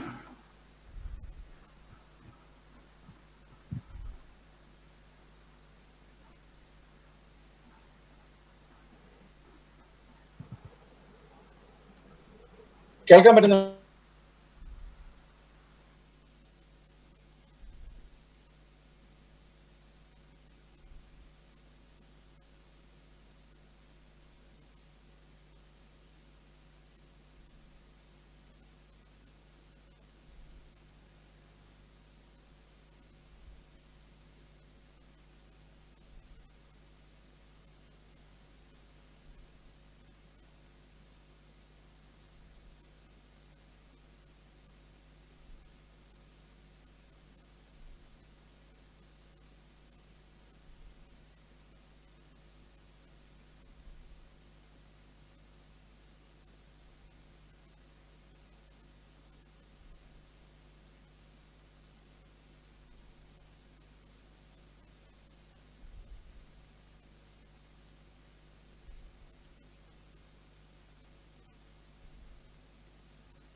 Praise the Lord.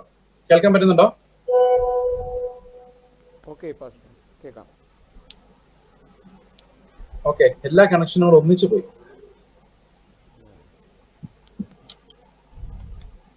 ഓൾറൈറ്റ്. അപ്പൊ ഈ ശരീരത്തിന്റെ വീണ്ടെടുപ്പിന് വേണ്ടിയുള്ള ഒരു ഞരക്കം, ആ ഞരക്കത്തെയാണ് നമ്മൾ പ്രത്യാശ എന്ന് പറയുന്നത്. അപ്പൊ അതിന് മുമ്പുള്ള നിങ്ങൾ കേട്ടായിരുന്നല്ലോ അല്ലേ? ഓക്കെ. അപ്പൊ ഈ ഞരക്കം എന്നുള്ള വാക്ക് എന്താണെന്ന് നമുക്ക് നോക്കാം.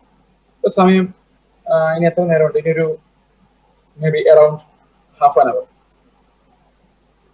അപ്പൊ ഈ അരമണിക്കൂറിൽ ഞാൻ നിർത്തുമെന്നാണ് ഞാൻ നിങ്ങൾക്ക് തന്നിരിക്കുന്ന വാക്ക്. അതായത് 35 മിനിറ്റ് മാക്സിമം. ഓക്കെ. പക്ഷെ ഞാനിത് 1 മണിക്കൂർ കഴിഞ്ഞ് നിർത്തുന്നില്ല എങ്കിൽ നിങ്ങൾക്ക് തോന്നുന്ന ഫീലിങ്ങിനെയാണ് നമ്മൾ ഞരക്കം എന്ന് പറയുന്നത്. സൂം ആയിട്ട് ഞരങ്ങേണ്ട കാര്യമില്ല, സ്വിച്ച് ഓഫ് ചെയ്തിട്ട് പോകാം. പക്ഷെ നമ്മളൊരു ഹോളിൽ ഇരിക്കുമ്പം പാസ്റ്റർ ഇങ്ങനെ മീറ്റിംഗ് തീരാറാകുമ്പോൾ പറയും എന്തെന്നറിയോ, ഒരു വാക്യം കൂടെ വായിക്കും. അപ്പം അവർ വിചാരിക്കുക ഒരു വാക്യം കൊണ്ട് തീരുമാനിക്കും. അപ്പൊ അത് പറഞ്ഞു അത് തീരുന്നില്ല. കുറെ കഴിഞ്ഞപ്പോ ഒറ്റ വാക്യം കൊണ്ട്. അപ്പൊ ഈ ഇങ്ങനെ നീണ്ടു പോകുമ്പോൾ നമുക്ക് തോന്നുന്ന ഒരു ഫീലിംഗ് ഇല്ലേ? കേരളത്തിലാണെങ്കിൽ പണ്ട് കാലത്ത് നമ്മൾ ആ സമയത്ത് ഈ പ്ലാസ്റ്റിക് കൂടൊക്കെ മടക്കി വെച്ചൊക്കെ എങ്ങനെയും പാസ്റ്റ് അറിയിക്കും, ഞങ്ങളുടെ ടൈമായി, നിങ്ങൾക്ക് പിള്ളേർ വിശന്ന് കരയുന്ന വീട്ടിൽ പോകണം അറിയിക്കും. ഈ ഒരു ഫീലിങ്ങിനാണ് നമ്മൾ ഞരക്കമെന്ന് പറയുന്നത്. പലപ്പോഴും നമ്മൾ ഇങ്ങനെ പല കാര്യങ്ങൾക്കായിട്ട് ഞരങ്ങാറുള്ളവരാണ്. പക്ഷെ ഈ ഞരക്കം എന്താണെന്നറിയാം? കർത്താവിനെ പോലെ ആകാനുള്ള ഞരക്കമാണ്. അത് അനുഭവപ്പെട്ടിട്ടുണ്ടോ? അവന്റെ തേജസ്സിന് വേണ്ടിയൊരു ഞരക്കം, എനിക്ക് അവനെ പോലെ ആകണം എന്ന് തോന്നിയിട്ടുണ്ടോ? ഇതിനെയാണ് നമ്മൾ പ്രത്യാശ എന്ന് പറയുന്നത്.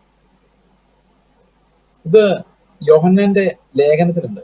നാം ഇപ്പോൾ ദൈവമക്കളാകുന്നു, നാം അങ്ങനെ തന്നെ ആകുന്നു, നാം ഇനി എന്തായി തീരുന്നു ഇതുവരെ വെളിപ്പെട്ടിട്ടില്ല, എന്നാൽ അവൻ വരുമ്പോൾ നാം അവനെ അവനിരിക്കുന്ന പോലെ തന്നെ കാണുന്നതാകിയാൽ അവനോട് സദൃശന്മാരാകും, തേജസ് പ്രാപിക്കും.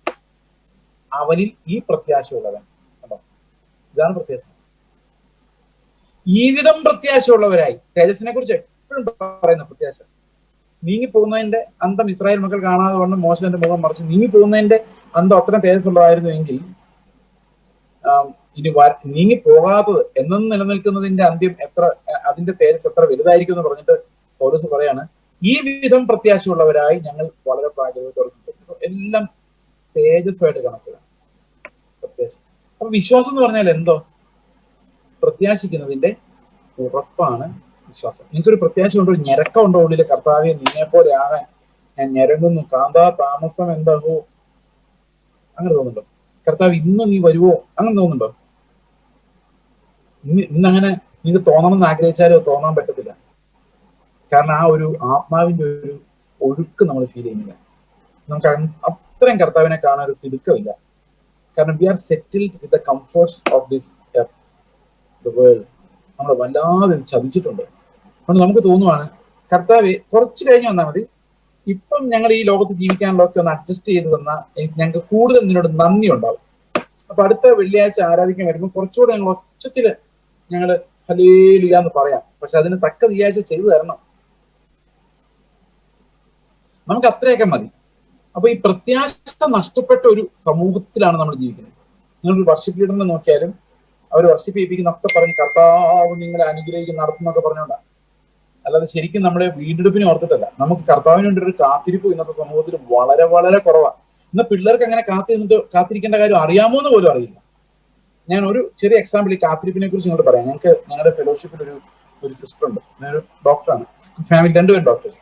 ഒരു സിസ്റ്റർ എന്നോട് പറയാണ്, ചേച്ചേ നിങ്ങൾ വിചാരിക്കുമോ അങ്ങനെയൊക്കെയാണോ നിങ്ങളുടെ കോൺഗ്രിഗേഷൻ വിളിക്കുന്നതെന്ന്? അങ്ങനെയൊക്കെയാ. എന്നെ ചേട്ടാന്ന് വിളിക്കുന്നവരുണ്ട്, ചേച്ചെന്ന് വിളിക്കുന്നുണ്ട്, പാസ്റ്റർ എന്ന് വിളിക്കുന്നുണ്ട്, ബ്രദർ എന്ന് വിളിക്കുന്നുണ്ട്, എല്ലാ തരം ആൾക്കാരുണ്ട്. അപ്പൊ ഈ സഹോദരൻ ചേച്ചി ഒരു കാര്യം എനിക്ക് പറയണ്ടായിരുന്നു. ഞാൻ ചെന്താ എനിക്കൊരു ഇല്ലാത്ത വിഷമം തോന്നി. ഞാൻ ചെന്താ കാര്യം 20 ഇപ്പം കുറച്ച് 2 വർഷമായി ഇത് പറഞ്ഞിട്ട്. അന്നത്തെ കണക്കിന് 18 വർഷം, ഇപ്പോഴാണ് 20 എന്ന് വിചാരിച്ചത്. 20 വർഷമായിട്ട് ഞാൻ കാത്തിരിക്കുകയാണ്. ഞാൻ എന്തിനും ഞങ്ങൾ കാത്തിരിക്കും. എന്തിനും കർത്താവുമല്ല. അപ്പൊ ഞാൻ എന്താ 20 വർഷത്തെ കണക്ക്? അപ്പൊ അവർ പറഞ്ഞു 20 വർഷമായി കല്യാണം കഴിച്ചിട്ട്. കല്യാണം കഴിച്ച അന്ന് ഞങ്ങളൊരു തീരുമാനം എടുത്തു. എല്ലാ ദിവസവും രാവിലെ എഴുന്നേൽക്കുമ്പോഴും ഉറങ്ങാൻ പോകുമ്പോഴും ഒറ്റ ചോദ്യം ചോദിക്കാവുള്ളൂ, കർത്താവ് ഇന്ന് നീ വരുമോ? വന്നാൽ ഞങ്ങളെ നീ സന്തോഷത്തോടെ കാണുമോ? നീ ഞങ്ങളെ വിശ്വാസമുള്ളവരായിട്ട് കാണുമോ? നീ ഞങ്ങളിൽ സന്തോഷിക്കുമോ? അല്ലാതെ എന്ത് തിന്നും എന്ത് കുടിക്കും എന്തുടുക്കും എന്ന് ചിന്തിച്ചുകൊണ്ട് ഒരു ദിവസം എഴുന്നേക്കരുത്, ഉറങ്ങരുത്. അത് തീരുമാനിച്ചായിരുന്നു അന്ന് ഞങ്ങൾ. 20 വർഷമായിട്ട് ഞങ്ങൾ അങ്ങനെ ചെയ്തു. എന്നിട്ട് എന്നോട് പറയാ എന്നാലും ചേച്ചി ഇപ്പം വിഷമം തോന്നുന്നു, ഈ കർത്താവ് നമ്മുടെ ജനറേഷനോടും വരാതെ എങ്ങാനും ഇരിക്കുമോ എന്നൊരു പേടി തോന്നുന്നു. ചിലപ്പോൾ നമ്മുടെ പിള്ളേരുടെ സമയത്തൊക്കെ ആയിരിക്കുമല്ലേ വരുന്നത്. ഞാൻ തലയിൽ കൈവച്ചു പോയി. 20 വർഷമായിട്ട് ഇത് മാത്രം ഒരു ചോദ്യത്തിലുള്ളൂ, കർത്താവ് വരുമ്പോൾ ഒരുങ്ങിയിരിക്കും. ഒറ്റ ചോദ്യം. ഇതിനെയാണ് ഞരക്കം എന്ന് പറയുന്നത്. This is very very very rare. ഞരക്കം പോയിട്ട് ഒരകത്തുനിന്നുള്ളൊരു ആഗ്രഹം, കർത്താവെ നീ വരണമേ. ഒരു ചെറിയൊരു കാത്തിരിക്കും, ഒരു ഇത്തിരിയെങ്കിലും ഞരക്കം, അത് നിങ്ങളുടെ ഉള്ളിൽ ഉണ്ടെങ്കിൽ ഉറപ്പാണ് നിങ്ങൾക്ക് ദൈവത്തിന്റെ ആത്മാവുണ്ട്. ആത്മാവില്ലാത്ത ഒരാൾക്ക് പോലും കർത്താവിനോട് കാത്തിരിക്കാൻ പറ്റില്ല. കാരണം ഇത് മുസ്ലിങ്ങളുടെ സ്വർഗം പോലല്ല, ഇവിടെ കർത്താവ് മാത്രമേ ഉള്ളൂ. ആ കർത്താവിനോട് മോഹമില്ലാത്ത, അവന്റെ ആത്മാവില്ലാത്ത ഒരൊറ്റ ആൾക്ക് പോലും സ്വർഗത്തിന് വേണ്ടി കാത്തിരിക്കാൻ പറ്റില്ല. ആ പ്രത്യാശയാണ് നമ്മൾ വീണ്ടും ജനിച്ചെന്നുള്ളതിന്റെ അടയാളം. ഇത് എബ്രായലേഖനത്തിൽ പറയുന്നുണ്ട്, ആത്മാവിന്റെ നങ്കൂരമായ പ്രത്യാശ. ആത്മാവ് നങ്കൂരം ഇട്ടിരിക്കുന്ന പ്രത്യാശയില്ല എന്ന് പറഞ്ഞാൽ, if there is Holy Spirit in you, നിങ്ങളുടെ ഉള്ളിൽ ഒരു ഇത്തിരിയെങ്കിലും ഒരു ഞരക്കം കർത്താവിന്റെ വരവിന് വേണ്ടി ഉണ്ടാവും. അതില്ല എങ്കിൽ സഹോദരങ്ങളെ, നമുക്ക് ആത്മാവില്ലെന്നൊരു പക്ഷേ അർത്ഥമില്ലായിരിക്കാം. കാരണം അനേകം മോഹങ്ങൾക്കകത്ത് നമ്മൾ വഞ്ചിക്കപ്പെട്ടിരിക്കുന്നതിന്റെ അർത്ഥം ഡിസീവ്ഡ് ബൈ ദ വേൾഡ്. അതുകൊണ്ടാണ് ഈ ലോകം നമുക്ക് സുഖമായിട്ടും നല്ലതായിട്ടും ഇവിടെ കുറെ നാളും ഉണ്ടെങ്കിൽ കുഴപ്പമില്ല എന്നൊക്കെ അനുഭവപ്പെടുന്നു. അപ്പൊ വിശ്വാസത്തിന്റെ ഒന്നാമത്തെ ഘടകം എന്ന് പറയുന്നത് പ്രത്യാശിക്കുന്നതിന്റെ ഉറപ്പാണ്. Okay, assurance of things of the top. ദൈവത്തിന്റെ ആത്മാവ് എന്തിനെ കുറിച്ച് ബോധം വരുത്തുന്ന പറഞ്ഞാൽ പാപത്തെ കുറിച്ച്. എന്താണ് പാപം? അൺബിലീഫ്. നിങ്ങൾക്കുണ്ടോ കുറച്ച് അൺബിലീഫ് ഉണ്ടോ? ദൈവത്തിന്റെ ആത്മാവ് കാണിച്ചു തരുന്നുണ്ടോ? ഞാൻ ഇന്ന് അവസാനിപ്പിക്കുന്നതിന് മുമ്പ് എനിക്കൊരു ആഗ്രഹമുണ്ട്, നിങ്ങളുടെ ഉള്ളിലെല്ലാം രക്ഷാകരമായ നിലനിൽക്കുന്ന ഒരു വിശ്വാസം ഉണ്ടാകണമെന്ന്. ഞാനത് പ്രാർത്ഥിച്ചുകൊണ്ടാണ് അടുത്ത ഭാഗത്തേക്ക് നമ്മൾ കിടക്കുന്നത്. കാണാത്ത കാര്യങ്ങളുടെ നിശ്ചയം, evidences of things not seen. ഇത് ഞാൻ പറയുമ്പം ഈ എവിഡൻസ് ഞാൻ നിങ്ങൾക്ക് തരിക, കാണാത്ത കാര്യങ്ങളുടെ. ഓക്കെ, ഈ കാണാത്ത കാര്യങ്ങളുടെ എവിഡൻസ് ബൈബിളിൽ നമ്മൾ എടുത്തു കഴിയുമ്പോൾ അത് നമുക്ക് വിശ്വാസമായിട്ട് മാറിയാലും മതി. ഓക്കെ, നമുക്കൊന്ന് നോക്കാം എന്താണ് കാണാത്ത കാര്യങ്ങൾ. What are the unseen things? Okay, ഈ ഇല്ലാത്ത കാര്യങ്ങൾ എന്ന് പറഞ്ഞൊരു സാധനം ഉണ്ടല്ലേ നിങ്ങളുടെ അടുത്ത്? ഇപ്പൊ ഇല്ലാത്ത എന്താ ഉള്ളത്? അതിപ്പോ എല്ലാം കാണുമായിരിക്കും അല്ലെ? നമ്മുടെയൊക്കെ വീട്ടിൽ ഇപ്പൊ എന്താ ഇല്ലാത്തൊരു കാര്യമായി ചെയ്ത് നോക്കി. Something that you don't have. ഇനി കാണാത്ത ഒരു കാര്യം ഇമാജിൻ ചെയ്ത് നോക്കി. ഉണ്ട് പക്ഷെ കാണുന്നില്ല. ഇമാജിൻ ചെയ്തോ? വിശ്വാസം എന്ന് പറയുന്നത് എന്താ? ഇല്ലാത്ത കാര്യം വരുന്നതാണോ കാണാത്ത കാര്യം കാണുന്നതാണോ? എന്താ വിശ്വാസം? കാണാത്ത കാര്യം കാണുന്നതെന്നല്ലേ നമ്മൾ കണ്ടത്? ഇല്ലാത്ത കാര്യത്തെ കുറിച്ചുള്ളതല്ല വിശ്വാസം, കാണാത്ത കാര്യത്തെ കുറിച്ചുള്ളതാണ്. എനിക്കൊരു വണ്ടിയില്ല, വണ്ടി വരും ബ്രദറെ, വരും. അത് ഇല്ലാത്ത കാര്യമാണ്. ജോലി കിട്ടും, ഇല്ലാത്ത കാര്യമാണ് സഹോദരങ്ങളെ, ഇല്ലാത്ത കാര്യമാണ്, കാണാത്ത കാര്യമല്ല. എന്താ കാണാത്ത കാര്യം? നമ്മുടെ ഇടയിൽ കർത്താവുണ്ട്, കാണുന്നുണ്ടോ? ഇല്ല. ഉള്ളതാ, ഇല്ലാത്ത കാര്യമല്ല, ഉള്ള കാര്യമാണ്. അതാ വ്യത്യാസം.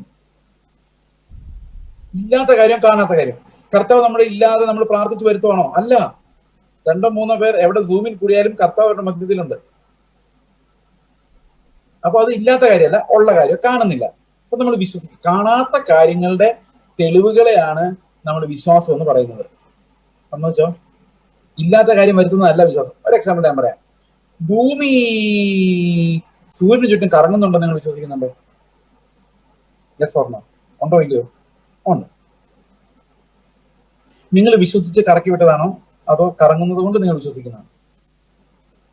കറങ്ങുന്നതുകൊണ്ട് വിശ്വസിക്കുന്നല്ലേ എന്ന് പറഞ്ഞാൽ നിങ്ങൾ വിശ്വസിച്ചൊന്നും സാധിച്ചില്ല, വിശ്വസിച്ചിട്ട് പ്രത്യേകിച്ചൊന്നും സാധിച്ചില്ല. എങ്ങനെയൊക്കെയാണ് എന്നുള്ളത് നിങ്ങൾ വിശ്വാസത്താൽ കണ്ടു. കാണാത്ത ഒരു കാര്യം നിങ്ങൾ കണ്ടു, ഇല്ലാത്ത കാര്യം സാധിപ്പിച്ചില്ല. അതെന്തോ ഏതാ വലുതായിട്ട് നിങ്ങൾക്ക് തോന്നുന്നത്? കാണാത്ത കാര്യം കാണുന്നതാണോ വലുത്? ഇല്ലാത്ത ഒരു കാര്യം ഉണ്ടാക്കിയെടുക്കുന്നതാണോ വലുതെന്ന് നിങ്ങൾക്ക് തോന്നുന്നത്? ഞാനൊരു വൈബ്രേഷൻ ഒക്കെ തരുന്ന കാരണം നമുക്ക് അന്നേരം ഓർമ്മ വരും പല പ്രസംഗങ്ങൾ ഇങ്ങനെ കേട്ടത്. ഈ ഇല്ലാത്ത കാര്യം ഉണ്ടാക്കി തരുന്നതാണ് എളുപ്പം. കാരണം ഇല്ലാത്ത കാര്യങ്ങൾക്ക് വലിയ വാല്യൂ ഇല്ല. ഇല്ലായിരുന്നല്ലോ, അപ്പൊ അതിനകത്ത് വലിയ ഇല്ലേലും കുഴപ്പമില്ലാത്ത സാധനം, വാല്യൂ ഇല്ല. എന്നാൽ ഉണ്ടായിട്ടും കാണാത്ത കാര്യമാണെങ്കിൽ ചിലപ്പോൾ അത് നിത്യമായ കാര്യമായിരിക്കാം. അങ്ങനെയാണെങ്കിൽ അതിന് ഭയങ്കര വാല്യൂ ആയിരിക്കും. കാണാത്ത കാര്യം നമുക്ക് അറിയാൻ വയ്യ, പക്ഷെ ഇല്ലാത്ത കാര്യം ഒരു കാര്യം ഉറപ്പാണ്, നേരത്തെ ഇല്ലായിരുന്നല്ലോ, അത് ഇല്ലേലും വലിയ കുഴപ്പമൊന്നും ഇല്ല. അപ്പൊ ഇല്ലാത്ത കാര്യം ഉണ്ടാക്കി, വീട് ഉണ്ടാക്കിയില്ലെങ്കിലും കുഴപ്പമൊന്നുമില്ല. നിങ്ങൾക്ക് എവിടെയെങ്കിലും താമസിക്കാൻ കർത്താവ് വഴി തുറക്കാതിരിക്കുമോ? വിഷമിക്കൊന്നും വേണ്ട. God gives everyone what he needs. Okay ആണോ? സമ്മതിച്ചോ? ഇനി കാണാത്ത കാര്യം എന്താ നോക്കാം. നമുക്ക് ബൈബിളിൽ നോക്കാം. തെളിവ് വേണമല്ലോ, അതിന് തെളിവും വേണം. കാണാത്ത കാര്യം 2 കൊരിന്ത്യർ ലേഖനം 4:18 കാണാത്ത കാര്യങ്ങൾ. 2 Corinthians chapter 4 verse 18. കാണുന്നതിനെ അല്ല, കാണാത്തതിനെ അത്രേ ഞങ്ങൾ നോക്കിക്കൊണ്ടിരിക്കുന്നു. കേട്ടോ, ഇതെല്ലാം ബൈബിളിൽ തന്നെ ഉണ്ട്. എന്താണ് ഇവർ നോക്കിക്കൊണ്ടിരിക്കുന്ന കാണാത്ത കാര്യം? വിശ്വാസത്തിലൂടെ അപ്പോസ്തലന്മാർ നോക്കിക്കൊണ്ടിരിക്കുന്ന ഇല്ലാത്ത കാര്യത്തിലല്ല, കാണുന്നതിനെയുമല്ല, ഈ ഭൂമിയിൽ കാണാൻ പറ്റുന്ന ഒന്നിനെയുമല്ല, കാണാത്ത കാര്യങ്ങളുടെ നിശ്ചയം. എന്താണ് ഈ കാണാത്ത കാര്യം? അടുത്ത വാക്യം. കാണുന്നത് താൽക്കാലികം, കാണാത്തതോ നിത്യം. അപ്പൊ കാണാത്ത കാര്യം എന്ത് കാര്യമായിരുന്നു? എന്ത് കാര്യങ്ങളുടെ നിശ്ചയമാണ്? ഇല്ലാത്ത കാറിന്റെ നിശ്ചയമല്ല, ഇല്ലാത്ത വീടിന്റെ നിശ്ചയമല്ല. അതൊക്കെ നല്ല വിശ്വാസമായിരിക്കാം. നിങ്ങൾക്ക് എല്ലാവർക്കും ചിലപ്പോൾ അത് വീട് കിട്ടുമായിരിക്കാം, കാർ കിട്ടുമായിരിക്കാം, അതൊക്കെ കിട്ടുമായിരിക്കാം. പക്ഷേ അപ്പോസ്തലിക വിശ്വാസം അല്ലെങ്കിൽ രക്ഷാകരമായ വിശ്വാസം എന്ന് പറയുന്നത് കാണാത്ത കാര്യങ്ങളെ കുറിച്ചുള്ളതാണ്. അതായത് വേറെ ഭാഷയിൽ പറഞ്ഞാൽ നിത്യമായ കാര്യങ്ങളെ കുറിച്ചുള്ളതാണ്. Eternal things. ഇറ്റേണൽ തിങ്സിനെ കുറിച്ചുള്ള കൺവിക്ഷൻ ആണ്, ഉറപ്പാണ് ശരിക്കും നമുക്ക് വിശ്വാസം എന്ന് പറയുന്നത്. നമുക്ക് അതിന് തെളിവുകൾ നോക്കാം. എന്താണ് നിത്യമായ കാര്യങ്ങൾ നമുക്ക് നോക്കാം. ഓക്കെ, ഞാൻ അത് പടം വരച്ച് കാണിക്കാൻ പറ്റുമോ നോക്കട്ടെ. നിത്യമായ കാര്യങ്ങൾ അങ്ങനെയാണെങ്കിൽ ഞാൻ അങ്ങനെ ചെയ്യാം. ഷെയർ ചെയ്യാനുള്ള ഓപ്ഷൻ ഉണ്ടോ അതിനകത്ത് എനിക്ക്? ഓക്കെ,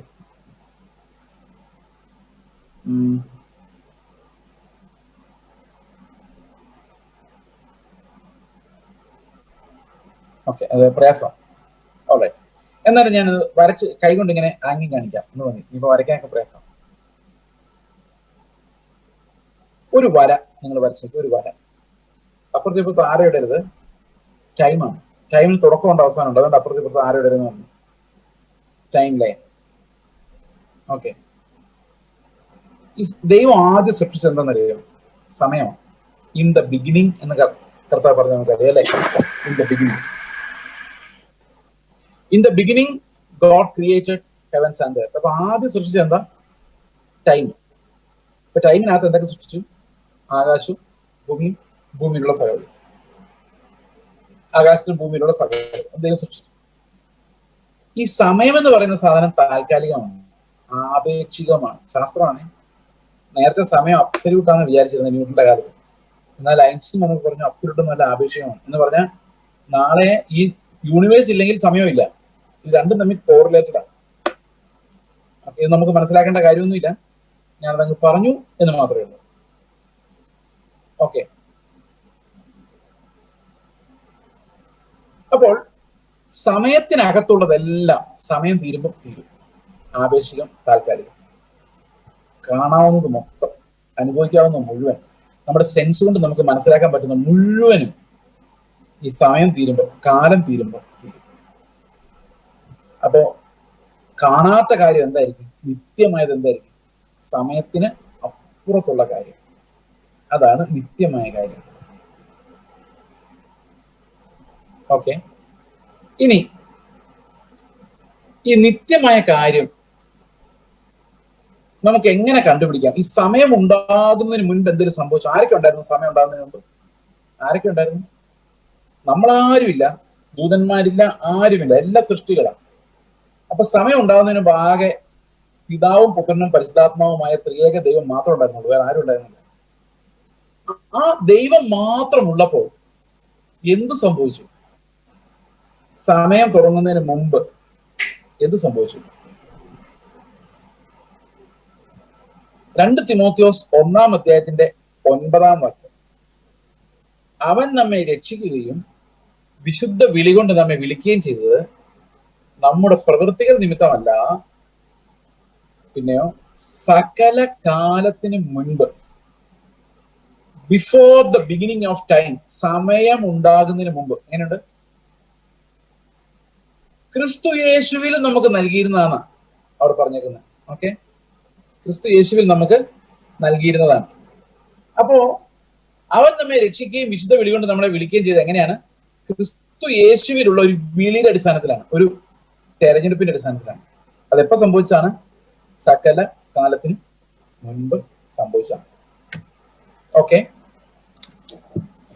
അപ്പോൾ ഒരു കാര്യം ഉറപ്പാണ്, ഞാനിപ്പോ ഒരു വര വരച്ചാല് ആ വരയുടെ തുടക്കവും ഒടുക്കവും എനിക്ക് ഒരുപോലെ കാണാൻ പറ്റുന്ന പോലെ തന്നെ ദൈവത്തിന് സമയം എന്ന വര ദൈവം വരച്ചായതുകൊണ്ട് അതിന്റെ തുടക്കവും ഒടുക്കവും ദൈവത്തിന് ഒരേ സമയത്ത് തന്നെ കാണാൻ പറ്റും. സംശയമുണ്ടോ? സംശയമുണ്ടോ? ഇല്ലല്ലേ? ഓക്കെ, ഒരേ സമയത്ത് തന്നെ ദൈവത്തിന് അത് കാണാൻ പറ്റും. അതുകൊണ്ട് ദൈവത്തിന് ടൈം തുടങ്ങുമ്പോൾ തന്നെ തീരുന്ന എങ്ങനെയാണെന്ന് അറിയാം. ഇവിടെ ആരൊക്കെ ജീവിക്കുന്ന അറിയാം, എല്ലാം അറിയാം. നമ്മളെ കുറിച്ചുള്ള സകലം ദൈവത്തിന് നേരത്തെ അറിയാം. അപ്പൊ കർത്താവ് എന്ത് ചെയ്യുന്നു? ഈ ടൈം ലൈനിൽ നിന്ന് ഓരോരുത്തരെ ക്രിസ്തുവിൽ തെരഞ്ഞെടുക്കുന്നു. എന്നിട്ട് പറയുന്നു ആകാശവും ഭൂമിയും ഉണ്ടാകട്ടെ. അപ്പൊ സമയത്തിനപ്പുറത്ത് എന്തുണ്ട്? ഒരു വാഗ്ദത്വം ഉണ്ട്. തിരശീലയ്ക്ക് അപ്പുറത്തേക്ക് കടന്നു ചെല്ലുന്ന ഒരു വാഗ്ദത്വം ക്രിസ്തുവിൽ നമുക്ക് സമയത്തിനപ്പുറത്തുണ്ട്. ഉണ്ടോ ഇല്ലയോ? മനസ്സിലാവുന്നുണ്ടോ ഞാൻ പറയുന്നത്? എഫേസ്യർ 1:4 എന്താ പറയുന്നത് നോക്കി? അവന്റെ സന്നിധിയിൽ നാം വിശുദ്ധരും നിഷ്കളങ്കരുമാകേണ്ടതിന് അവൻ നമ്മെ ലോകസ്ഥാപനത്തിന് മുൻപേ ക്രിസ്തു യേശുവിൽ ഇൻ ക്രൈസ്റ്റ് തിരഞ്ഞെടുക്കും. ഓർമ്മയുണ്ടോ നമ്മൾ ഇതൊരു സംസാരിച്ചതായിട്ട്? In Christ. ഈ ഇൻ ക്രൈസ്റ്റ് എന്നുള്ളത് നമുക്ക് എങ്ങനെ മനസ്സിലാക്കാം? ഓക്കെ, ഇൻ ക്രൈസ്റ്റ്, ക്രിസ്തുവിൽ. ഇപ്പൊ ഞാൻ എന്റെ പേഴ്സിനകത്ത് ഒരു 10 രൂപ വെച്ചെന്ന് വിചാരിച്ചു. എന്നിട്ട് ഞാൻ ദുബായിക്ക് വരുക. ദുബായിക്ക് വന്നു, തിരിച്ച് വീട്ടിൽ വന്നു. പേഴ്സ് തുറന്ന് നോക്കുമ്പോ 10 രൂപ അവിടെ കാണും അല്ലേ? ചെലവാക്കിയില്ലെങ്കിൽ അവിടെ തന്നെ കാണല്ലേ? ഈ പേഴ്സ് എവിടെയെല്ലാം പോയി അവിടെ എല്ലാം എന്തും കൂടെ പോന്നു? ഈ 10 രൂപ ഞങ്ങളുടെ പോന്നു. അതുപോലെ ക്രിസ്തു യേശുവിൽ ഞാൻ ഉണ്ടെങ്കിൽ എന്ത് സംഭവിച്ചിട്ടുണ്ടാവും? കർത്താവ് ഈ ലോകത്ത് എനിക്ക് വേണ്ടി പകരം ഇറങ്ങി വന്നപ്പോ ഹി റെപ്രസെന്റഡ് മീ, അവനിൽ ഞാൻ ഉണ്ടായിരുന്നു എന്ന് പറഞ്ഞാൽ എനിക്കൊരു പാപ ശരീരം ഉണ്ടല്ലോ, അതുകൊണ്ടല്ലേ ഞാൻ പാപത്തിൽ അടിമയായിട്ടിരിക്കുന്നത്. യേശു ക്രിസ്തു കാൽവരി ക്രൂശിൽ മരിച്ചപ്പോൾ ഞാൻ അവന്റെ കൂടെ മരിച്ചു. കാരണം അവനിൽ ഞാനും എന്നെയും പിതാവ് കണ്ടിരുന്നു. നമ്മൾ റോമാലേഖനം 6:6 വായിച്ചു നോക്കി. റോമാലേഖനം 6:6 പറയുന്നു, നാം ഇനി പാപത്തിന് അടിമപ്പെടാതെ വണ്ണം പാപ ശരീരത്തിന് നീക്കം വരേണ്ടതിന് നമ്മുടെ പഴയ മനുഷ്യൻ അവനോട് കൂടെ ക്രൂശിക്കപ്പെട്ടു എന്ന് നാം അറിയുന്നു. അതെങ്ങനെ സംഭവിച്ചു? അവന്റെ കൂടെ, നമ്മുടെ കൂടെ അവൻ വന്ന് ഇപ്പൊ ക്രൂശിൽ തറക്കിയല്ല. അവൻ ഇനി മരിക്കണ്ട. അവൻ ഒരിക്കൽ മരിച്ചു, കാൽവരി ക്രൂശിൽ മരിച്ചപ്പോൾ അവന്റെ കൂടെ ആരും മരിച്ചു? നമ്മളും മരിച്ചു. 2 കൊരിന്ത്യർ 5:14 വെച്ച് നോക്കി. 2 കൊരിന്ത്യർ 5:14. ക്രിസ്തുവിന്റെ സ്നേഹം ഞങ്ങളെ നിർബന്ധിക്കുന്നു. ഓക്കെ, ക്രിസ്തുവിന്റെ സ്നേഹം ഞങ്ങളെ നിർബന്ധിക്കുന്നു. ഒരുവൻ എല്ലാവർക്കും വേണ്ടി മരിച്ചിരിക്കെ എല്ലാവരും മരിച്ചു വന്നു. കണ്ടോ, ഒരാൾ എല്ലാവർക്കും വേണ്ടി മരിച്ചപ്പോ എന്താ പറ്റിയത്? എല്ലാവരും മരിച്ചു. നിങ്ങൾ മരിച്ചോ? ക്രിസ്തു മരിച്ചപ്പോ നിങ്ങൾ മരിച്ചോ? ഫെയ്ത്താ. കണ്ടിട്ടില്ല, നമ്മൾ ആരും കണ്ടിട്ടില്ല. നമ്മൾ മരിച്ചത് നമ്മൾ ആരും കണ്ടിട്ടില്ല. അവിടെ യേശുവിന്റെ ക്രൂശിൽ വലതുവശത്ത് ഓരോ കള്ളന്മാർ മരിച്ചത് മാത്രമേ നമ്മൾ കണ്ടുള്ളൂ. പക്ഷെ നടുക്കത്തെ ക്രൂശിൽ എന്നെ പോലുള്ള ലക്ഷക്കണക്കിന് കള്ളന്മാർ മരിച്ചത് ഞാൻ കണ്ടിട്ടില്ല. കാണാത്ത കാര്യമാണ്. I died with him. വിശ്വാസമുണ്ടോ? ഇത് നമ്മൾ കഴിഞ്ഞ ദിവസം വിശ്വാസത്തെ കുറിച്ച് പറഞ്ഞു. What shall we believe? നമ്മൾ എന്താ വിശ്വസിക്കേണ്ടത്? നമ്മൾ റോമാലേഖനം 6:6 7 കൂടെ ഒന്നിച്ച് വായിച്ചു നോക്കി. നാം ഇനി പാപത്തിന് അടിമപ്പെടാതെ വണ്ണം പാപ ശരീരത്തിന് നീക്കം വരേണ്ടതിന് നമ്മുടെ പഴയ മനുഷ്യൻ അവനോട് ക്രൂശിക്കപ്പെട്ടു നാം അറിയുന്നു. അങ്ങനെ മരിച്ചവൻ പാപത്തിൽ നിന്ന് മോചനം പ്രാപിച്ചിരിക്കുന്നു. അപ്പൊ യേശുക്രിസ്തുവിന്റെ കൂടെയുള്ള മരണം എപ്പോ കൺഫസ് ചെയ്യുന്നോ അപ്പൊ എന്ത് സംഭവിക്കും? അപ്പോൾ നമ്മൾ അവന്റെ കൂടെ ഈ അഡ്രിനാലിനും നിൽക്കും, ഡോപ്പമിനും നിൽക്കും, എല്ലാ ഹോർമോണും നിൽക്കും. When we are confessing his death we die. ഞാൻ മരിച്ചു. വേറൊരു ഭാഷയെ പറഞ്ഞാൽ, എനിക്ക് 4 പിള്ളേരുണ്ട്. ഓക്കെ, ഈ 4 പിള്ളേരുടെ ഫീസ് ഞാൻ അടച്ചു. ഫീസ് അടച്ചത് ഞാനാ. പക്ഷെ ആരുടെ പേരില രസീത് വരുന്നത്? പിള്ളേരുടെ പേരില. അപ്പൊ കർത്താവ് കാൽവരി ക്രൂശിൽ മരിച്ചത് ആർക്ക് വേണ്ടി? എനിക്ക് വേണ്ടി. എന്റെ ഫീസ് അടച്ചത്. മരിച്ചത് ക്രിസ്തു ആണെങ്കിലും മരിച്ചു എന്നുള്ള രസീത് ആർക്കാ വരുന്നത്? എനിക്ക് വരുന്നത്. അപ്പൊ സാത്താൻ പറയാം, നിന്നെ ഞാൻ കൊന്നുകളയോ ആ വഴി വന്ന. ഞാൻ ഓൾറെഡി മരിച്ച, ഇനി എങ്ങനെ കൊല്ലും? I died already. വിശ്വാസം ഉണ്ടോ മരിച്ചെന്ന്? ഇന്ന് വീട്ടിലോട്ട് ചെല്ലുന്നു, അല്ല വീട്ടിലാണല്ലോ അല്ലെ, ഭാര്യ അല്ലെ ഭർത്താവ് വഴക്കുണ്ടാക്കുന്നു, ദേഷ്യപ്പെടുന്നു. നേരത്തെ തിരിച്ച് 2 വർത്താനം ഞാനും പറയായിരുന്നു. പക്ഷെ ഇപ്പൊ എനിക്കൊന്നും പറയാൻ പറ്റുന്നില്ല. കാരണം എന്താ? I died. നേരത്തെ പറഞ്ഞു എന്താ വൈകിട്ട് നമ്മൾ ഇങ്ങനെയല്ല അവസാനിപ്പിച്ചത്. ഞാൻ ആ ചർച്ച ചെന്നിട്ട് അവരിനെ ഒട്ടും ബഹുമാനിച്ചില്ല പാസ്റ്റർ. ഇല്ല, നിനക്കെന്നെ, നീ മരിച്ചതല്ലേ. അതാണ്. നിന്നെ നിന്ദിച്ചവരുടെ ഇടയിൽ നിന്നെ മാനിക്കുന്ന ഒരു ദൈവമുണ്ട്. മറുപടി, ഞാൻ മരിച്ചതാണ്. അങ്ങനെ മറുപടി അവരെന്ത് ചെയ്യും? പ്രവാചകന്മാർ എന്ത് ചെയ്യും? ആർക്കു വേണം ഈ മാനം അല്ലെ? കർത്താവിന്റെ മരണത്തിൽ നമ്മൾ പങ്കാളികളായിരുന്ന അവന്റെ കൂടെ മരിച്ചവർക്ക് എന്ത് മാനം? ഇതൊക്കെ ആൾക്കാർ പ്രസംഗിക്കുമ്പോൾ നമുക്ക് എങ്ങനെയാ അട്രാക്ഷൻ തോന്നുന്നത്? ഭയങ്കര അട്രാക്ഷൻ അല്ലേ തോന്നുന്നത്? That's the attraction of the world. അവന്റെ കൂടെ കഷ്ടം അനുഭവിക്കാനും നിന്ന് ചുമക്കാനുള്ള ഒരു വിളി നമുക്കുണ്ട്. അവന്റെ കൂടെ മരിച്ചാൽ മാത്രമേ അത് പറ്റുള്ളൂ. ഇപ്പൊ ഫെയ്ത്ത് എന്ന് പറയുന്ന ക്രിസ്തുവിന്റെ ജീവനിലേക്ക് നമ്മൾ കിടക്കുന്ന ആ ഫെയ്ത്ത്, നമ്മുടെ ഉള്ളിലുള്ള അൺബിലീഫ് എന്താണെന്നറിയോ? നമ്മൾ അവന്റെ കൂടെ മരിച്ചായിട്ട് നമുക്ക് മനസ്സിലാവുന്നില്ല. ഇനി അവന്റെ കൂടെ മരിക്കുക മാത്രമല്ല, അവന്റെ കൂടെ പുനരുത്ഥാനം ചെയ്തിട്ടുണ്ട്. എഫേസ്യർ 2:6 പറയുന്നു, അവന്റെ കൂടെ നിങ്ങൾ പുനരുത്ഥാനം ചെയ്തുവെങ്കിൽ, അല്ല, ആ പുനരുത്ഥാനം ചെയ്ത് അവനോടുകൂടെ ഉയർപ്പിച്ച് സ്വർഗത്തിൽ അവനോട് കൂടെ ഇരുത്തിയിരിക്കുന്നു. അവനിൽ നിങ്ങളെ ഉയർത്തി ക്രിസ്തുവിനോടുകൂടെ സ്വർഗത്തിൽ ഇരുത്തിയിരിക്കുന്നു എന്നാണ് 2:6 പറയുന്നത്. എഫേസ്യർ 2:6. അപ്പൊ മരിച്ചു എന്നുള്ളതിന് തെളിവെന്തോ?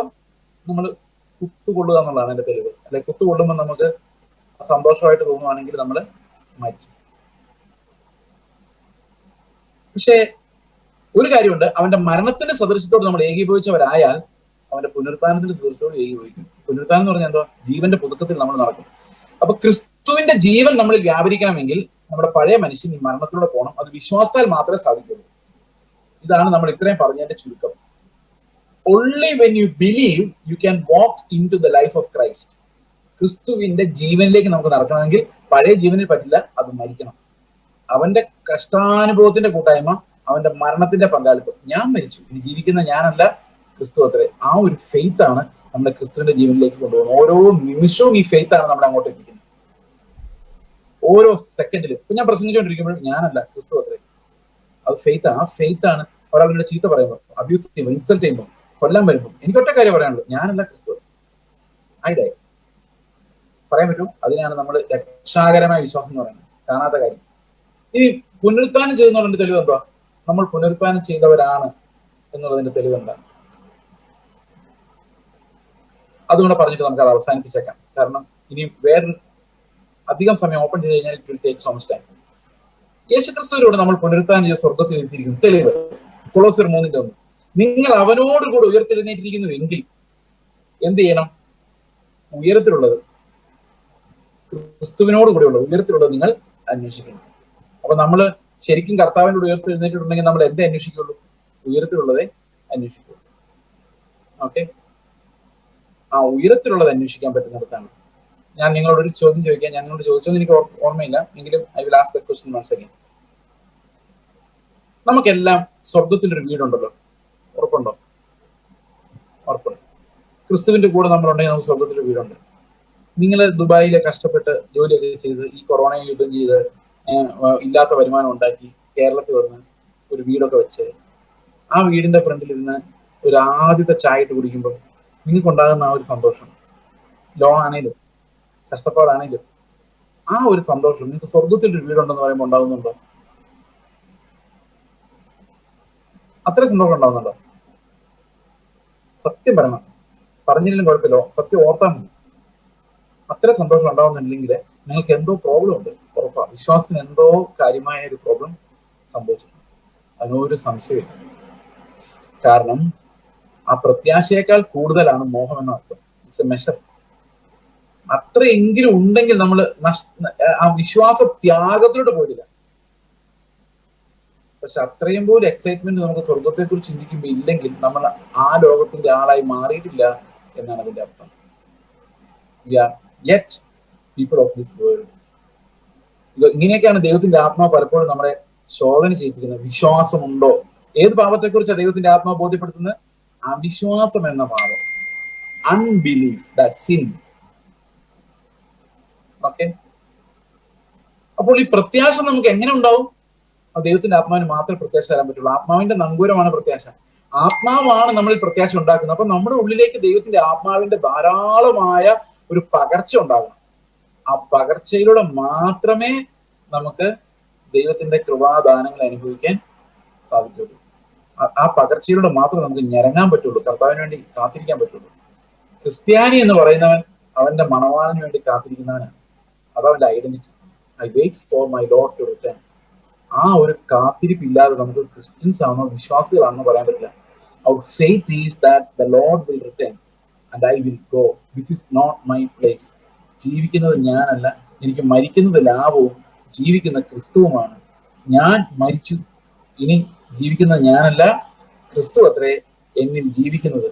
ഇതാണ് ശരിക്കും നമ്മുടെ ഫെയ്ത്ത്. ഈ ഫെയ്ത്ത് നമുക്കുണ്ടോ ഇല്ലയോ എന്ന് കാണിച്ചു തരാൻ ഈ ലോകത്തിലെ മനസാക്ഷിക്ക് പറ്റില്ല, ന്യായപ്രമാണത്തിന് പറ്റില്ല, ദൈവത്തിന്റെ ആത്മാവിന് മാത്രമേ പറ്റുള്ളൂ.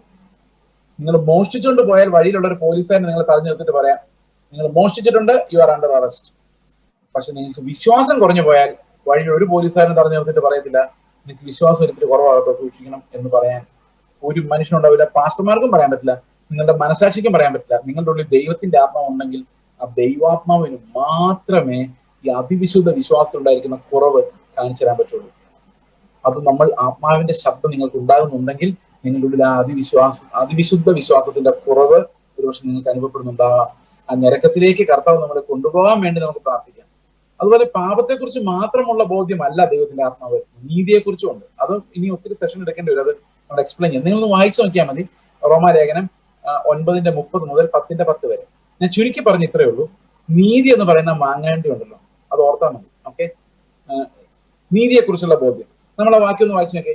അവൻ വന്ന് പാപത്തെക്കുറിച്ച്, നീതിയെക്കുറിച്ച്, ന്യായവിധിയെക്കുറിച്ച് ലോകത്തിന് ബോധം വരുത്തും. പാപം എന്ത് പാപം? അവരിൽ വിശ്വസിക്കാത്തതുകൊണ്ട് പാപത്തെക്കുറിച്ച്. നീതി എന്ത് നീതിയാ? ഞാൻ പിതാവിന്റെ അടുക്കൽ പോവുകയും ഇനി നിങ്ങൾ എന്നെ കാണാതിരിക്കുകയും ചെയ്യുന്നുണ്ട് നീതിയെക്കുറിച്ച് എന്ന് പറഞ്ഞ് ഞാൻ നിങ്ങളുടെ ഉണ്ടായിരുന്നെങ്കിൽ നിങ്ങൾക്ക് നീതി എന്താണെന്ന് മനസ്സിലാക്കാൻ എന്നെ നോക്കിയാൽ മതിയായിരുന്നു. ഇപ്പൊ ഞാൻ സ്വർഗത്തിലോട്ട് കയറി പോകുന്നതുകൊണ്ട് നിങ്ങൾക്ക് എന്നെ നോക്കി നീതി എന്താണെന്ന് കണ്ടുപിടിക്കാൻ പറ്റില്ല. അതുകൊണ്ട് നിങ്ങൾ ആത്മാവ് ആ നീതിയിലേക്ക് നിങ്ങളെ നടത്തും. അപ്പൊ ശരിക്കും നീതി എന്തോ? What would Jesus do? എന്റെ സ്ഥാനത്ത് യേശു ആയിരുന്നെങ്കിൽ എന്ത് പറയുമായിരുന്നു, എന്ത് ചെയ്യുമായിരുന്നു? അതാണ് നീതി. അതും ദൈവത്തിന്റെ ആത്മാവിന് മാത്രം നമുക്ക് കാണിച്ചു തരാൻ പറ്റുള്ളൂ. ഒരു മനുഷ്യനും ആ നീതിയിലേക്ക് നമ്മളെ കൊണ്ടുപോകാൻ പറ്റില്ല. അപ്പൊ ദൈവത്തിന്റെ ആത്മാവ് നമ്മളെ ക്രിസ്തുവിലേക്കും അവന്റെ നീതിയിലേക്കുമാണ് നടത്തുന്നത്. ഇനി മൂന്നാമത്തെ കാര്യം എന്ന് പറയുന്നത് ജഡ്ജ്മെന്റ് ആണ്, ന്യായവിധി. നമ്മൾ എന്താ വിചാരിക്കുന്നത്? എല്ലാ മതങ്ങളിലും ന്യായവിധിയെ കുറിച്ചുള്ള പഠിപ്പിക്കലുണ്ട്. അവിടെ എല്ലാം ന്യായവിധി എന്ന് പറയുന്നത് വരാനിരിക്കുന്ന സ്വർഗ നരകങ്ങളുടെ വിഭജനം, അല്ലെ മുക്തി, അല്ലെങ്കിൽ അങ്ങനെയുള്ള കൺസെപ്റ്റിനെ കുറിച്ചാണ് അവിടെ സാധാരണഗതി പഠിപ്പിക്കുന്നത്. നമ്മളത് പഠിപ്പിക്കുന്നുണ്ട്. പക്ഷെ ഈ വാക്യം അതിനെക്കുറിച്ചല്ല. നിങ്ങൾ നോക്കി, ന്യായവിധിയെ കുറിച്ച് പറഞ്ഞത് എന്താ, എങ്ങനെ എക്സ്പ്ലെയിൻ ചെയ്യുന്നു? ഈ ലോകത്തിന്റെ പ്രഭു വിധിക്കപ്പെട്ടിരിക്കുന്നത് കൊണ്ട് ന്യായവിധിയെ കുറിച്ച് കണ്ടോ. അപ്പൊ എന്താ ന്യായവിധി എവിടെ വന്നിരിക്കുന്നത്? ഓൾറെഡി വന്നു കഴിഞ്ഞ ഒരു ന്യായവിധിയെ കുറിച്ചാണ് ദൈവത്തിന്റെ ആത്മാവ് ഓർമ്മിപ്പിക്കുന്നത്. നിങ്ങൾ ഈ പളവളം മിന്നുന്ന ഗ്ലോറി കണ്ടിട്ടുണ്ടോ? അതെല്ലാം ഈ ലോകത്തിന്റെ പ്രഭുവിന്റെയാണ്. അവൻ വിധിക്കപ്പെട്ടവനാണ്, അവൻ വൃത്തികെട്ടവനാണ്, അവന് ജീവനമേൽ അധികാരമില്ല. നിങ്ങൾ അവന്റെ മഹത്വത്തിന് വേണ്ടി ഓടുന്നെങ്കിൽ അതെല്ലാം ശപിക്കപ്പെട്ടതും വിധിക്കപ്പെട്ടതുമാണ്. നിങ്ങളൊരു വലിയ കെട്ടിടം കാണുമ്പോൾ എനിക്കിങ്ങോട്ട് കെട്ടിടം തരും, ഓ കർത്താവേ നല്ല പറയണ്ടേ. കല്ലിന്മേൽ കല്ല് ശേഷിക്കാതെ ശാപത്തിന് കീഴെ ഗ്രസ്തമായ പോയ ഒരു ലോകത്തിൽ മനുഷ്യൻ എന്തുമാത്രമാണ് ഇതിനെ വെപ്രാളപ്പെടുന്നത് നമ്മുടെ ഉള്ളിലേക്ക് വരേണ്ടത്. മനസ്സിലായി? ലോകത്തിന്റെ ഗ്ലോറി കാണുമ്പോൾ ഈ ലോകത്തിന്റെ പ്രഭു വിധിക്കപ്പെട്ടവനെന്ന ആത്മാവ് നമ്മളെ ഓർമ്മിപ്പിക്കണം. ആ വിധി പ്രസ്താവന നമ്മൾ കേൾക്കുമ്പോൾ അതിൽ നിന്ന് അകന്നു നിൽക്കാനും കർത്താവിന്റെ ഗ്ലോറി അന്വേഷിക്കാനും നമ്മളെ സഹായിക്കുന്ന ഒരു ന്യായവിധിയെ കുറിച്ചാണ് ആ വാക്യം യോഹന്നാൻ നമ്മളെ പഠിപ്പിക്കുന്നത്. അല്ലെ, നമ്മളെ ചുറ്റുമുള്ളതിനെ നോക്കിയപ്പോൾ പണത്തിനൊരു ഗ്ലോറി ഉണ്ട്, വിദ്യാഭ്യാസം അതിനൊരു ഗ്ലോറി ഉണ്ട്. നമ്മൾ ഈ ഗ്ലോറി ഉള്ള സാധനങ്ങൾക്ക് ഒരു പ്രോബ്ലം ഉണ്ട്. അത് നമ്മളെ നിയന്ത്രിക്കും, നമ്മൾ അതിനെ നിയന്ത്രിക്കില്ല, അത് നമ്മളെ ആയിരിക്കും നിയന്ത്രിക്കും. ഗ്ലോറി ഉള്ള എല്ലാ സാധനങ്ങളും അങ്ങനെ. അല്ലെങ്കിൽ നമ്മൾ അതിനെ ദങ്കെന്ന് കാണണം. എന്താ പറയുന്നത്, വേസ്റ്റ് എന്ന് കണ്ടാൽ കുഴപ്പമില്ല. വേസ്റ്റ് എന്ന് കണ്ടാൽ പിന്നെ നമുക്ക് ആർക്കെങ്കിലും പറക്കി കൊടുത്താലും നമുക്ക് കുഴപ്പമൊന്നുമില്ല. പക്ഷെ അതല്ല, അതിന് എന്തെങ്കിലും ഗ്ലോറി നമ്മൾ അറ്റാച്ച് ചെയ്ത് കഴിഞ്ഞാൽ നമുക്ക് അതിനെ നിയന്ത്രിക്കാൻ പറ്റില്ല, അത് നമ്മളെ നിയന്ത്രിക്കും. ഒരു എക്സാമ്പിൾ ഞാൻ പറഞ്ഞിട്ട് അവസാനിപ്പിക്കാം. Final example. ഓക്കെ, ഇത് എന്റെ ജീവിതാനുഭവമല്ല, ഒരു ഇല്ലസ്ട്രേഷൻ ആണ്. കുറെ വിഷയങ്ങൾ ബാക്കിയുണ്ട്. ഞാൻ ഇത്തിരി ഓടിച്ചാണ് ഇന്ന് വൈകിട്ട് തീർത്തത്. ഈ ആത്മാവിന്റെയും പ്രാണന്റെയും ചിന്തകളെ തിരിച്ചറിയുക, അതൊക്കെ വളരെ പ്രധാനമാണ്. നിങ്ങൾ എബ്രായ ലേഖനം 5, 6 ഒക്കെ ഒന്ന് വായിച്ചു നോക്കുക. പ്രസംഗങ്ങൾ മലയാളത്തിൽ അവൈലബിൾ ആണ്. You can search for Hebrews exposition. Okay, 2 രാജ്യത്തിലെ പട്ടാളക്കാർ തമ്മിൽ ഒരു യുദ്ധം നടക്കുക കേട്ടോ. യുദ്ധസമയമാണ്. അപ്പൊ ഒരു രാജ്യത്തെ ഒരു പട്ടാളക്കാരൻ ഒരുത്തനെ തടവിൽ പിടിച്ചു. അത് ഭയങ്കര നേട്ടമാണ്. ഒരുത്തനെ കൊല്ലുന്നതിനേക്കാളും പാടാണ് ശത്രു രാജ്യത്തെ ഒരു പട്ടാളക്കാരനെ തടവിൽ പിടിക്കുന്നത്. അപ്പോൾ ഒരുത്തൻ തടവിൽ പിടിച്ചു. എന്നിട്ട് ഇതിന്റെ മെയിൻ ആളോട് പറഞ്ഞു, സാർ, ഞാൻ എതിർ രാജ്യത്തിന്റെ ഒരുത്തനെ ഞാൻ തടവിൽ പിടിച്ചിട്ടുണ്ട് എന്ന് പറഞ്ഞു. അപ്പൊ ഇവന് ഭയങ്കര സന്തോഷമായി, കമാൻഡർക്ക് ഭയങ്കര സന്തോഷമായി. അപ്പൊ കമാൻഡർ പറഞ്ഞു, നീ ഒരു കാര്യം ചെയ്യും, ആ തടവുകാരനോട് പെട്ടെന്ന് നിങ്ങൾ വരാൻ പറഞ്ഞു. അപ്പോ അവൻ പറഞ്ഞു, ശരി സാർ എന്ന് പറഞ്ഞ് ഫോൺ വിളിച്ചു. 5 മിനിറ്റ് കഴിഞ്ഞാൽ പിന്നെയും വിളിച്ചു. സാർ എന്താടാ? അവൻ എൻ്റെ കൂടെ വരുന്നില്ല സാർ. അപ്പൊ ക്യാപ്റ്റൻ പറഞ്ഞു, അന്നൊരു കാര്യം ചെയ്യും, അവനെ വിട്ടിട്ട് നീ വരാൻ പറഞ്ഞു. Okay sir. 5 മിനിറ്റ് കഴിഞ്ഞാൽ പിന്നെയും വിളിച്ചു. എന്താടാ? സാർ, ഒരു പ്രശ്നം കൂടെ ഉണ്ട് സാർ. എന്താന്ന്? അവൻ എന്നെ വിടുന്നില്ല സാർ എന്ന് പറഞ്ഞു. അപ്പൊ ശരിക്കും ആരെ വിളിച്ചേക്കുന്നത്? ഇവൻ വിചാരിച്ചിരിക്കുന്നത് ഇവൻ അവനെ പിടിച്ചേക്കുമെന്നാ. പക്ഷെ സത്യത്തിൽ അവൻ ഇവനെ പിടിച്ചേക്കും. അതുപോലെ പണം, ഈ ഗ്ലോറിയുള്ള എല്ലാ സാധനങ്ങളും അങ്ങനെയാണ്. നമ്മൾ വിചാരിക്കുന്നത് ഇതിനൊക്കെ ഞാൻ കൈകാര്യം ചെയ്തിട്ട് ഞാൻ പിടിച്ചേക്കുന്നത്, എനിക്ക് ഇതിനൊക്കെ മേലും ഭയങ്കര കൺട്രോൾ, എനിക്ക് പണമൊക്കെ വെറും നിസ്സാരം അവിടെ എന്നൊക്കെ പറയുന്ന ആൾക്കാർ ഇഷ്ടം പോലെ. പക്ഷെ അവരതിന് ഗ്ലോറി കൊടുത്തിട്ടുണ്ടെങ്കിൽ ഉറപ്പാണ് അവരതിനെ നിയന്ത്രിക്കില്ല, അവരെ അത് നിയന്ത്രിക്കും. അതിന്റെ എക്സാമ്പിൾ എന്ന് വെച്ച് കഴിഞ്ഞാൽ, ഇപ്പൊ നിങ്ങളോട് പണത്തിന് വേണേ പറയാം. യേശുവിനോട് ഒരാൾ പറഞ്ഞില്ലേ, ഞാനും അധികാരത്തിന്റെ ഉള്ള ഒരു മനുഷ്യൻ, ഞാൻ ഒരുത്തിനോട് ഇങ്ങോട്ട് വരാൻ പറഞ്ഞാൽ അവൻ ഇങ്ങോട്ട് വരും, അങ്ങോട്ട് പോകാൻ പറഞ്ഞാൽ അങ്ങോട്ട് പോകുന്നു പറഞ്ഞില്ല ഒരു മനുഷ്യൻ. ഓർമ്മയുണ്ടോ? ശതാധിപൻ. അതുപോലെയാണ് പണത്തിന്റെ കാര്യം. പണത്തിന് നിങ്ങളുടെ മേലാണ് അധികാരമെങ്കിൽ നിങ്ങളോട് പറയാം, UAE പണി നിർത്തിയിട്ട് നിങ്ങൾ ഇംഗ്ലണ്ടിലോട്ട് പോകും. ഓക്കെ, ആരാ പറഞ്ഞത്? മണി. അപ്പൊ നമ്മൾ അനുസരിച്ചിരിക്കും. കേരളത്തിൽ ഇതിനേക്കാളും നല്ല ജോലിയുണ്ട്. Okay, bye bye, salute. നമ്മൾ ഒരു തെറ്റില്ല കേട്ടോ. ഞാൻ എക്സാമ്പിൾ പറയുന്നു. പണത്തിന് നമ്മളെ എങ്ങോട്ട് വേണേലും ഓടിക്കാം, ഏത് ജോലി എടുപ്പിക്കാം. പണത്തോട് നമ്മൾ ഇങ്ങോട്ട് വായോ എന്ന് പറഞ്ഞ് വിളിക്കും. പക്ഷെ പോടാ എന്ന് പറയാനുള്ള അധികാരം നമുക്ക് സമ്മതിച്ചോ? പോടാ എന്ന് പറയാനുള്ള ധൈര്യം ഉണ്ടോ? ഇല്ല. അപ്പൊ ആരെ നിയന്ത്രിക്കുന്നത്? പണത്തിന് നമ്മളോട് പറയാം, പോടാ ഇവിടെ നിന്ന് കാനഡയ്ക്ക്, ദാ പോകുന്നു, പണം കിട്ടി. Easy. Money controls us, but we cannot control money. Glory ഉണ്ടെന്ന് നിങ്ങൾ വിചാരിക്കുന്നതല്ല. അത് പണമായാലും വിദ്യാഭ്യാസമായാലും കാസ്റ്റ് ആയാലും കുടുംബമായാലും എന്തായാലും അതിനെ നിയന്ത്രിക്കാൻ നിങ്ങൾക്ക് പറ്റില്ല. അത് നിങ്ങളെ നിയന്ത്രിക്കുക എന്നുള്ള കാര്യം നിങ്ങൾ അറിയുന്നില്ല. ഇങ്ങനെയാണ് നമ്മൾ ഈ ലോകത്തിന്റെ പ്രഭു ഉൾപ്പെടെ വിധിക്കപ്പെട്ട മഹത്വത്തിന് അടിമകളായി നാശത്തിന്, ലോകത്തിന്റെ മോഹത്താലുള്ള നാശം. എന്റെ വേദന അതൊന്നുമല്ല. ഇതിൽ നിന്ന് രക്ഷിച്ച് ക്രിസ്തുവിന്റെ തേജസ്സിനെ കുറിച്ച് പ്രസംഗിക്കാൻ വിളിക്കപ്പെട്ടിരിക്കുന്ന ശുശ്രൂഷകരും പറഞ്ഞു വരുന്നത് ഈ സാധനങ്ങളുടെ ഗ്ലോറിയാണ്. നിങ്ങൾ എന്തിനെങ്കിലും ഒരു സാധനത്തിന് ഗ്ലോറി, മഹത്വം കൊടുക്കുന്നുണ്ടെങ്കിൽ നിങ്ങൾ അതിന്റെ അടിമയാണ്. അതിനൊരു സംശയമില്ല. അതുകൊണ്ടാണ് ദൈവത്തിന്റെ മഹത്വത്തിന് വേണ്ടിയുള്ള ഒരു ഞരക്കം നമ്മുടെ ഉള്ളിൽ ഉണ്ടാകണമെന്ന് പറയുന്നത്. അപ്പൊ ദൈവത്തിന്റെ ആത്മാവ് ഉള്ളവർക്ക് മാത്രമേ ഈ ലോകത്തിലെ പ്രഭു വിധിക്കപ്പെട്ടതാണ്, നമുക്കുള്ളതല്ലെന്നും താൽക്കാലികമാണെന്ന് മനസ്സിലാവുള്ളൂ. അതുപോലെ തന്നെ ദൈവത്തിന്റെ ആത്മാവ് ഉള്ളിലുണ്ടെങ്കിലേ ക്രിസ്തു എന്ത് ചെയ്യുമായിരുന്നുള്ള വെളിപ്പാടുണ്ടാവുള്ളൂ. അതുപോലെ തന്നെ ദൈവത്തിന്റെ ആത്മാവ് ഉണ്ടെങ്കിലേ അവിശ്വാസം കാരണം ഞാൻ എന്റെ രക്ഷാദായകനെ വിട്ടുകളയുകയാണ് എന്ന് എനിക്ക് മനസ്സിലാവുള്ളൂ. ഞാൻ എന്റെ ശരീരത്തിന്റെ ബലഹീനത കൊണ്ടാണ് ഞാൻ ജീവിക്കുന്നത്. പക്ഷെ അതിനപ്പുറത്ത് കർത്താവ് എന്നെ വിടുവിക്കാൻ പറ്റും. അവൻ എനിക്ക് വേണ്ടി മരിച്ച് അവന്റെ പുനരുത്ഥാനത്തിന്റെ ശക്തി എനിക്ക് തന്നിട്ടുണ്ട്. അതുകൊണ്ട് അവന്റെ കൂടെ ഞാൻ ഈ കൊള്ളില്ലാത്ത ജഡത്തിൽ ഞാൻ മരിച്ചതാണ്. ഇനി ഞാൻ ആത്മാവിൽ പുതിയ സൃഷ്ടിയായിട്ടാണ് ജീവിക്കുന്നത്. അത് വിശ്വസിക്കുവാണ്. By faith I believe that it is no longer I but Christ who lives in me. ഞാനല്ല, ക്രിസ്തു ജീവിക്കുന്നത്. എന്റെ പൗലോസ് പറയാണ്, ഞാൻ ജീവിക്കുന്ന ഇപ്പോൾ ജഡത്തിൽ ജീവിക്കുന്നതോ എനിക്ക് എന്നെ സ്നേഹിച്ച് എനിക്ക് വേണ്ടി തന്റെ പ്രാണനെ വെച്ചു തന്ന ദൈവപുത്രനിലുള്ള വിശ്വാസം മൂലമത്രേ ജീവിക്കുന്നത്. Faith life connects us not to the world or perishable things. Faith life connects us to Christ. വിശ്വാസ ജീവിതം നമ്മളെ നയിക്കുന്നത്, വിശ്വാസം ഇപ്പൊ പാസ്റ്റർമാരുടെ മിഷണർമാരുടെ ചോദിച്ചാൽ അവർ പറയും, ഞങ്ങൾ വിശ്വാസ ജീവിതം അവരെ എന്ന് പറഞ്ഞാൽ പൈസ വരുന്ന വിശ്വാസത്താലാണ് അർത്ഥം. പക്ഷെ പൈസയിലേക്കല്ല നമ്മളെ വിശ്വാസം കണക്ട് ചെയ്യേണ്ടത്, ക്രിസ്തുവിന്റെ നടപ്പിലേക്കും അവന്റെ ജീവന്റെ പെർഫെക്ഷനിലേക്കും അവന്റെ തേജസ്സിലേക്കുമാണ് വിശ്വാസം നമ്മളെ കണക്ട് ചെയ്യേണ്ടത്. ആ ഫെയ്ത്ത് ആണ് നമ്മളെ രക്ഷിക്കുന്നത്. നമുക്ക് പ്രാർത്ഥിക്കാം. ഞങ്ങളുടെ സ്വർഗ്ഗസ്ഥ പിതാവേ, അങ്ങയുടെ വിശ്വാസം ഞങ്ങളുടെ ഉള്ളിൽ വർദ്ധിപ്പിക്കണമേ. ഞങ്ങളുടെ അവിശ്വാസങ്ങളെ കാണിച്ചു തരണമേ. അവിടുത്തെ നാമത്തെ ഞങ്ങളുടെ ഇടയിൽ മഹത്വപ്പെടുത്തണമേ. ഞങ്ങൾ വിശ്വാസമുള്ളവരായി കാണപ്പെടുവാൻ, പ്രത്യാശയോടെ ഞരങ്ങുന്നവരായി കാണപ്പെടുവാൻ, അങ്ങ് എപ്പോൾ വന്നാലും അങ്ങേക്ക് വേണ്ടി തിരുത്തത്തോടെ കണ്ണുനീരോടെ കാത്തിരിക്കുന്ന മക്കളായി മാറുവാൻ, കർത്താവ് എങ്ങനെ മണവാട്ടി എന്ന പോലെ അങ്ങേക്ക് വേണ്ടി ഒരുങ്ങി കാത്തിരിക്കുവാൻ ദൈവമേ, ആത്മാവിന്റെ ഞരക്കങ്ങളെ ഞങ്ങൾക്ക് നൽകി ഞങ്ങളെ സഹായിക്കണമേ. നന്ദിയോടെ സ്തോത്രം.